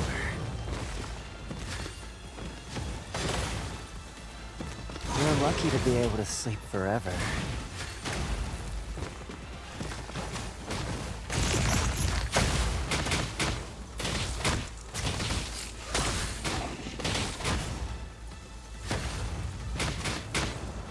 You're lucky to be able to sleep forever.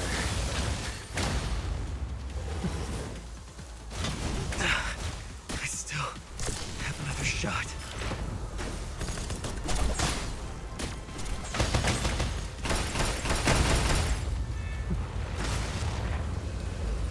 Seeing the bigger picture now? There's nowhere to go. Boom. Nowhere to hide. Seeing this.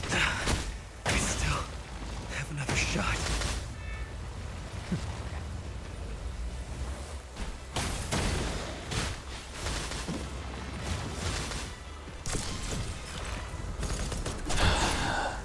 Got him. Is everything just an illusion?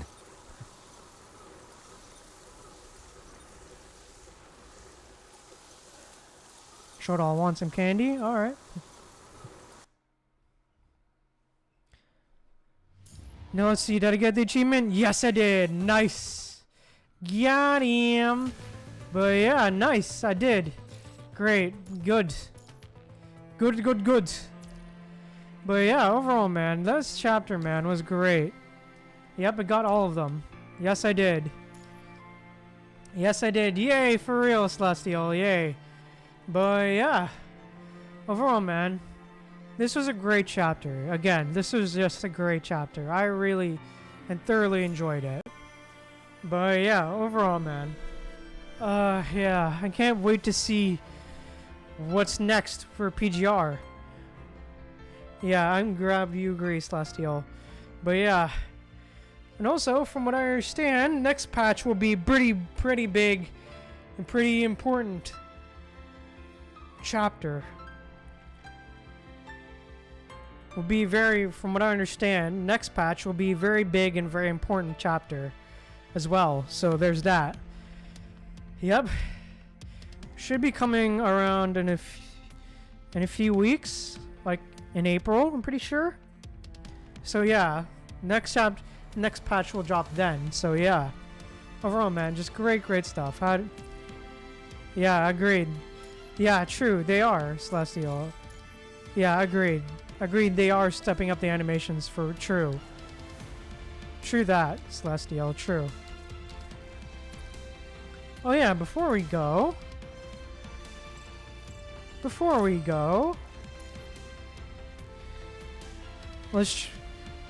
forgot to trial this coding, which is called, for number 21, called Tiny Bad Wolf. This is really cute coding. So let's check it out. Let's see what it's all about. Sense of my prey. Before we go. Yeah, it is cute. You're Great, hellish. Celestial. Plus, tear them apart.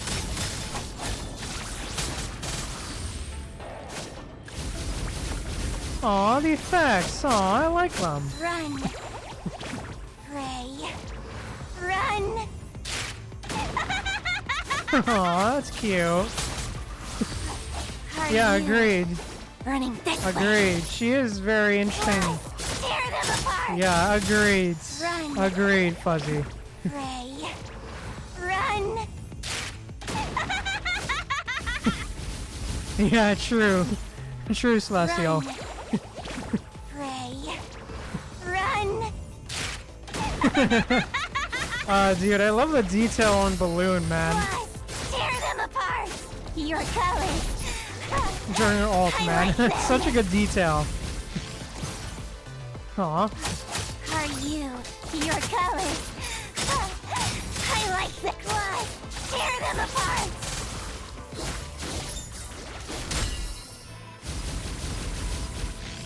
Oh, I love all the different animations. Ray, Yeah, run! yeah, true. It has been a while, for real. True, Celestial. True, it has been a while, for real. Your colors. I like them. Boom. Are you running? Run. Ray, Yeah, it has been a long time, eh? Yeah, I agree. Pretty colors, for real. Oh, this is cute. I know. We need to keep some alive. Aw, that's cute. Aw, that's cute. What a cute ending, man. Aw.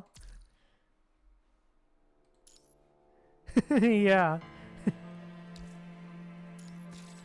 That was just cute, man. I like that.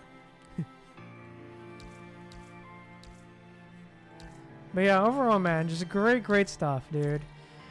But yeah, I had a lot of fun, and yeah, this will probably be where I end stream here for now. So yeah, I will be. Favorite coding? What's my favorite coding? Maybe this one, probably.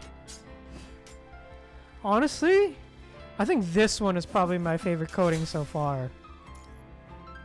Yeah, this one is probably my favorite coding. Yeah, true, for real.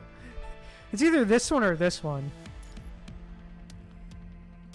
It's either this one or like, Commandant. this one, yeah. But yeah, I think this is where I'm gonna end stream here for today. I will be streaming again on Wednesday at 3 p.m. EST. We will be hopping back on Genshin to finish Kaya's hangout as well as continue the Archon quest. More namely, the Archon quest dealing with the Wanderer. So yeah, we will be streaming again at 3 p.m. EST. And just, yeah. I sincerely hope to see all of you there. And yeah. Also, before I forget, I don't know if you guys heard. Yeah, Skara. Yeah, to see Skara, yeah. Also, before I forget, I don't know if you heard, but I did release, yesterday, I did release a new video where I reacted to, which is the first part of me reacting to all of the Honkai Star Rail character trailers. So yeah, be sure to check it out if you haven't already. So yeah. It's currently on YouTube. Yeah. Yeah, so be sure to drop. So yeah, if you want to watch it, be sure to drop by and watch it. So yeah.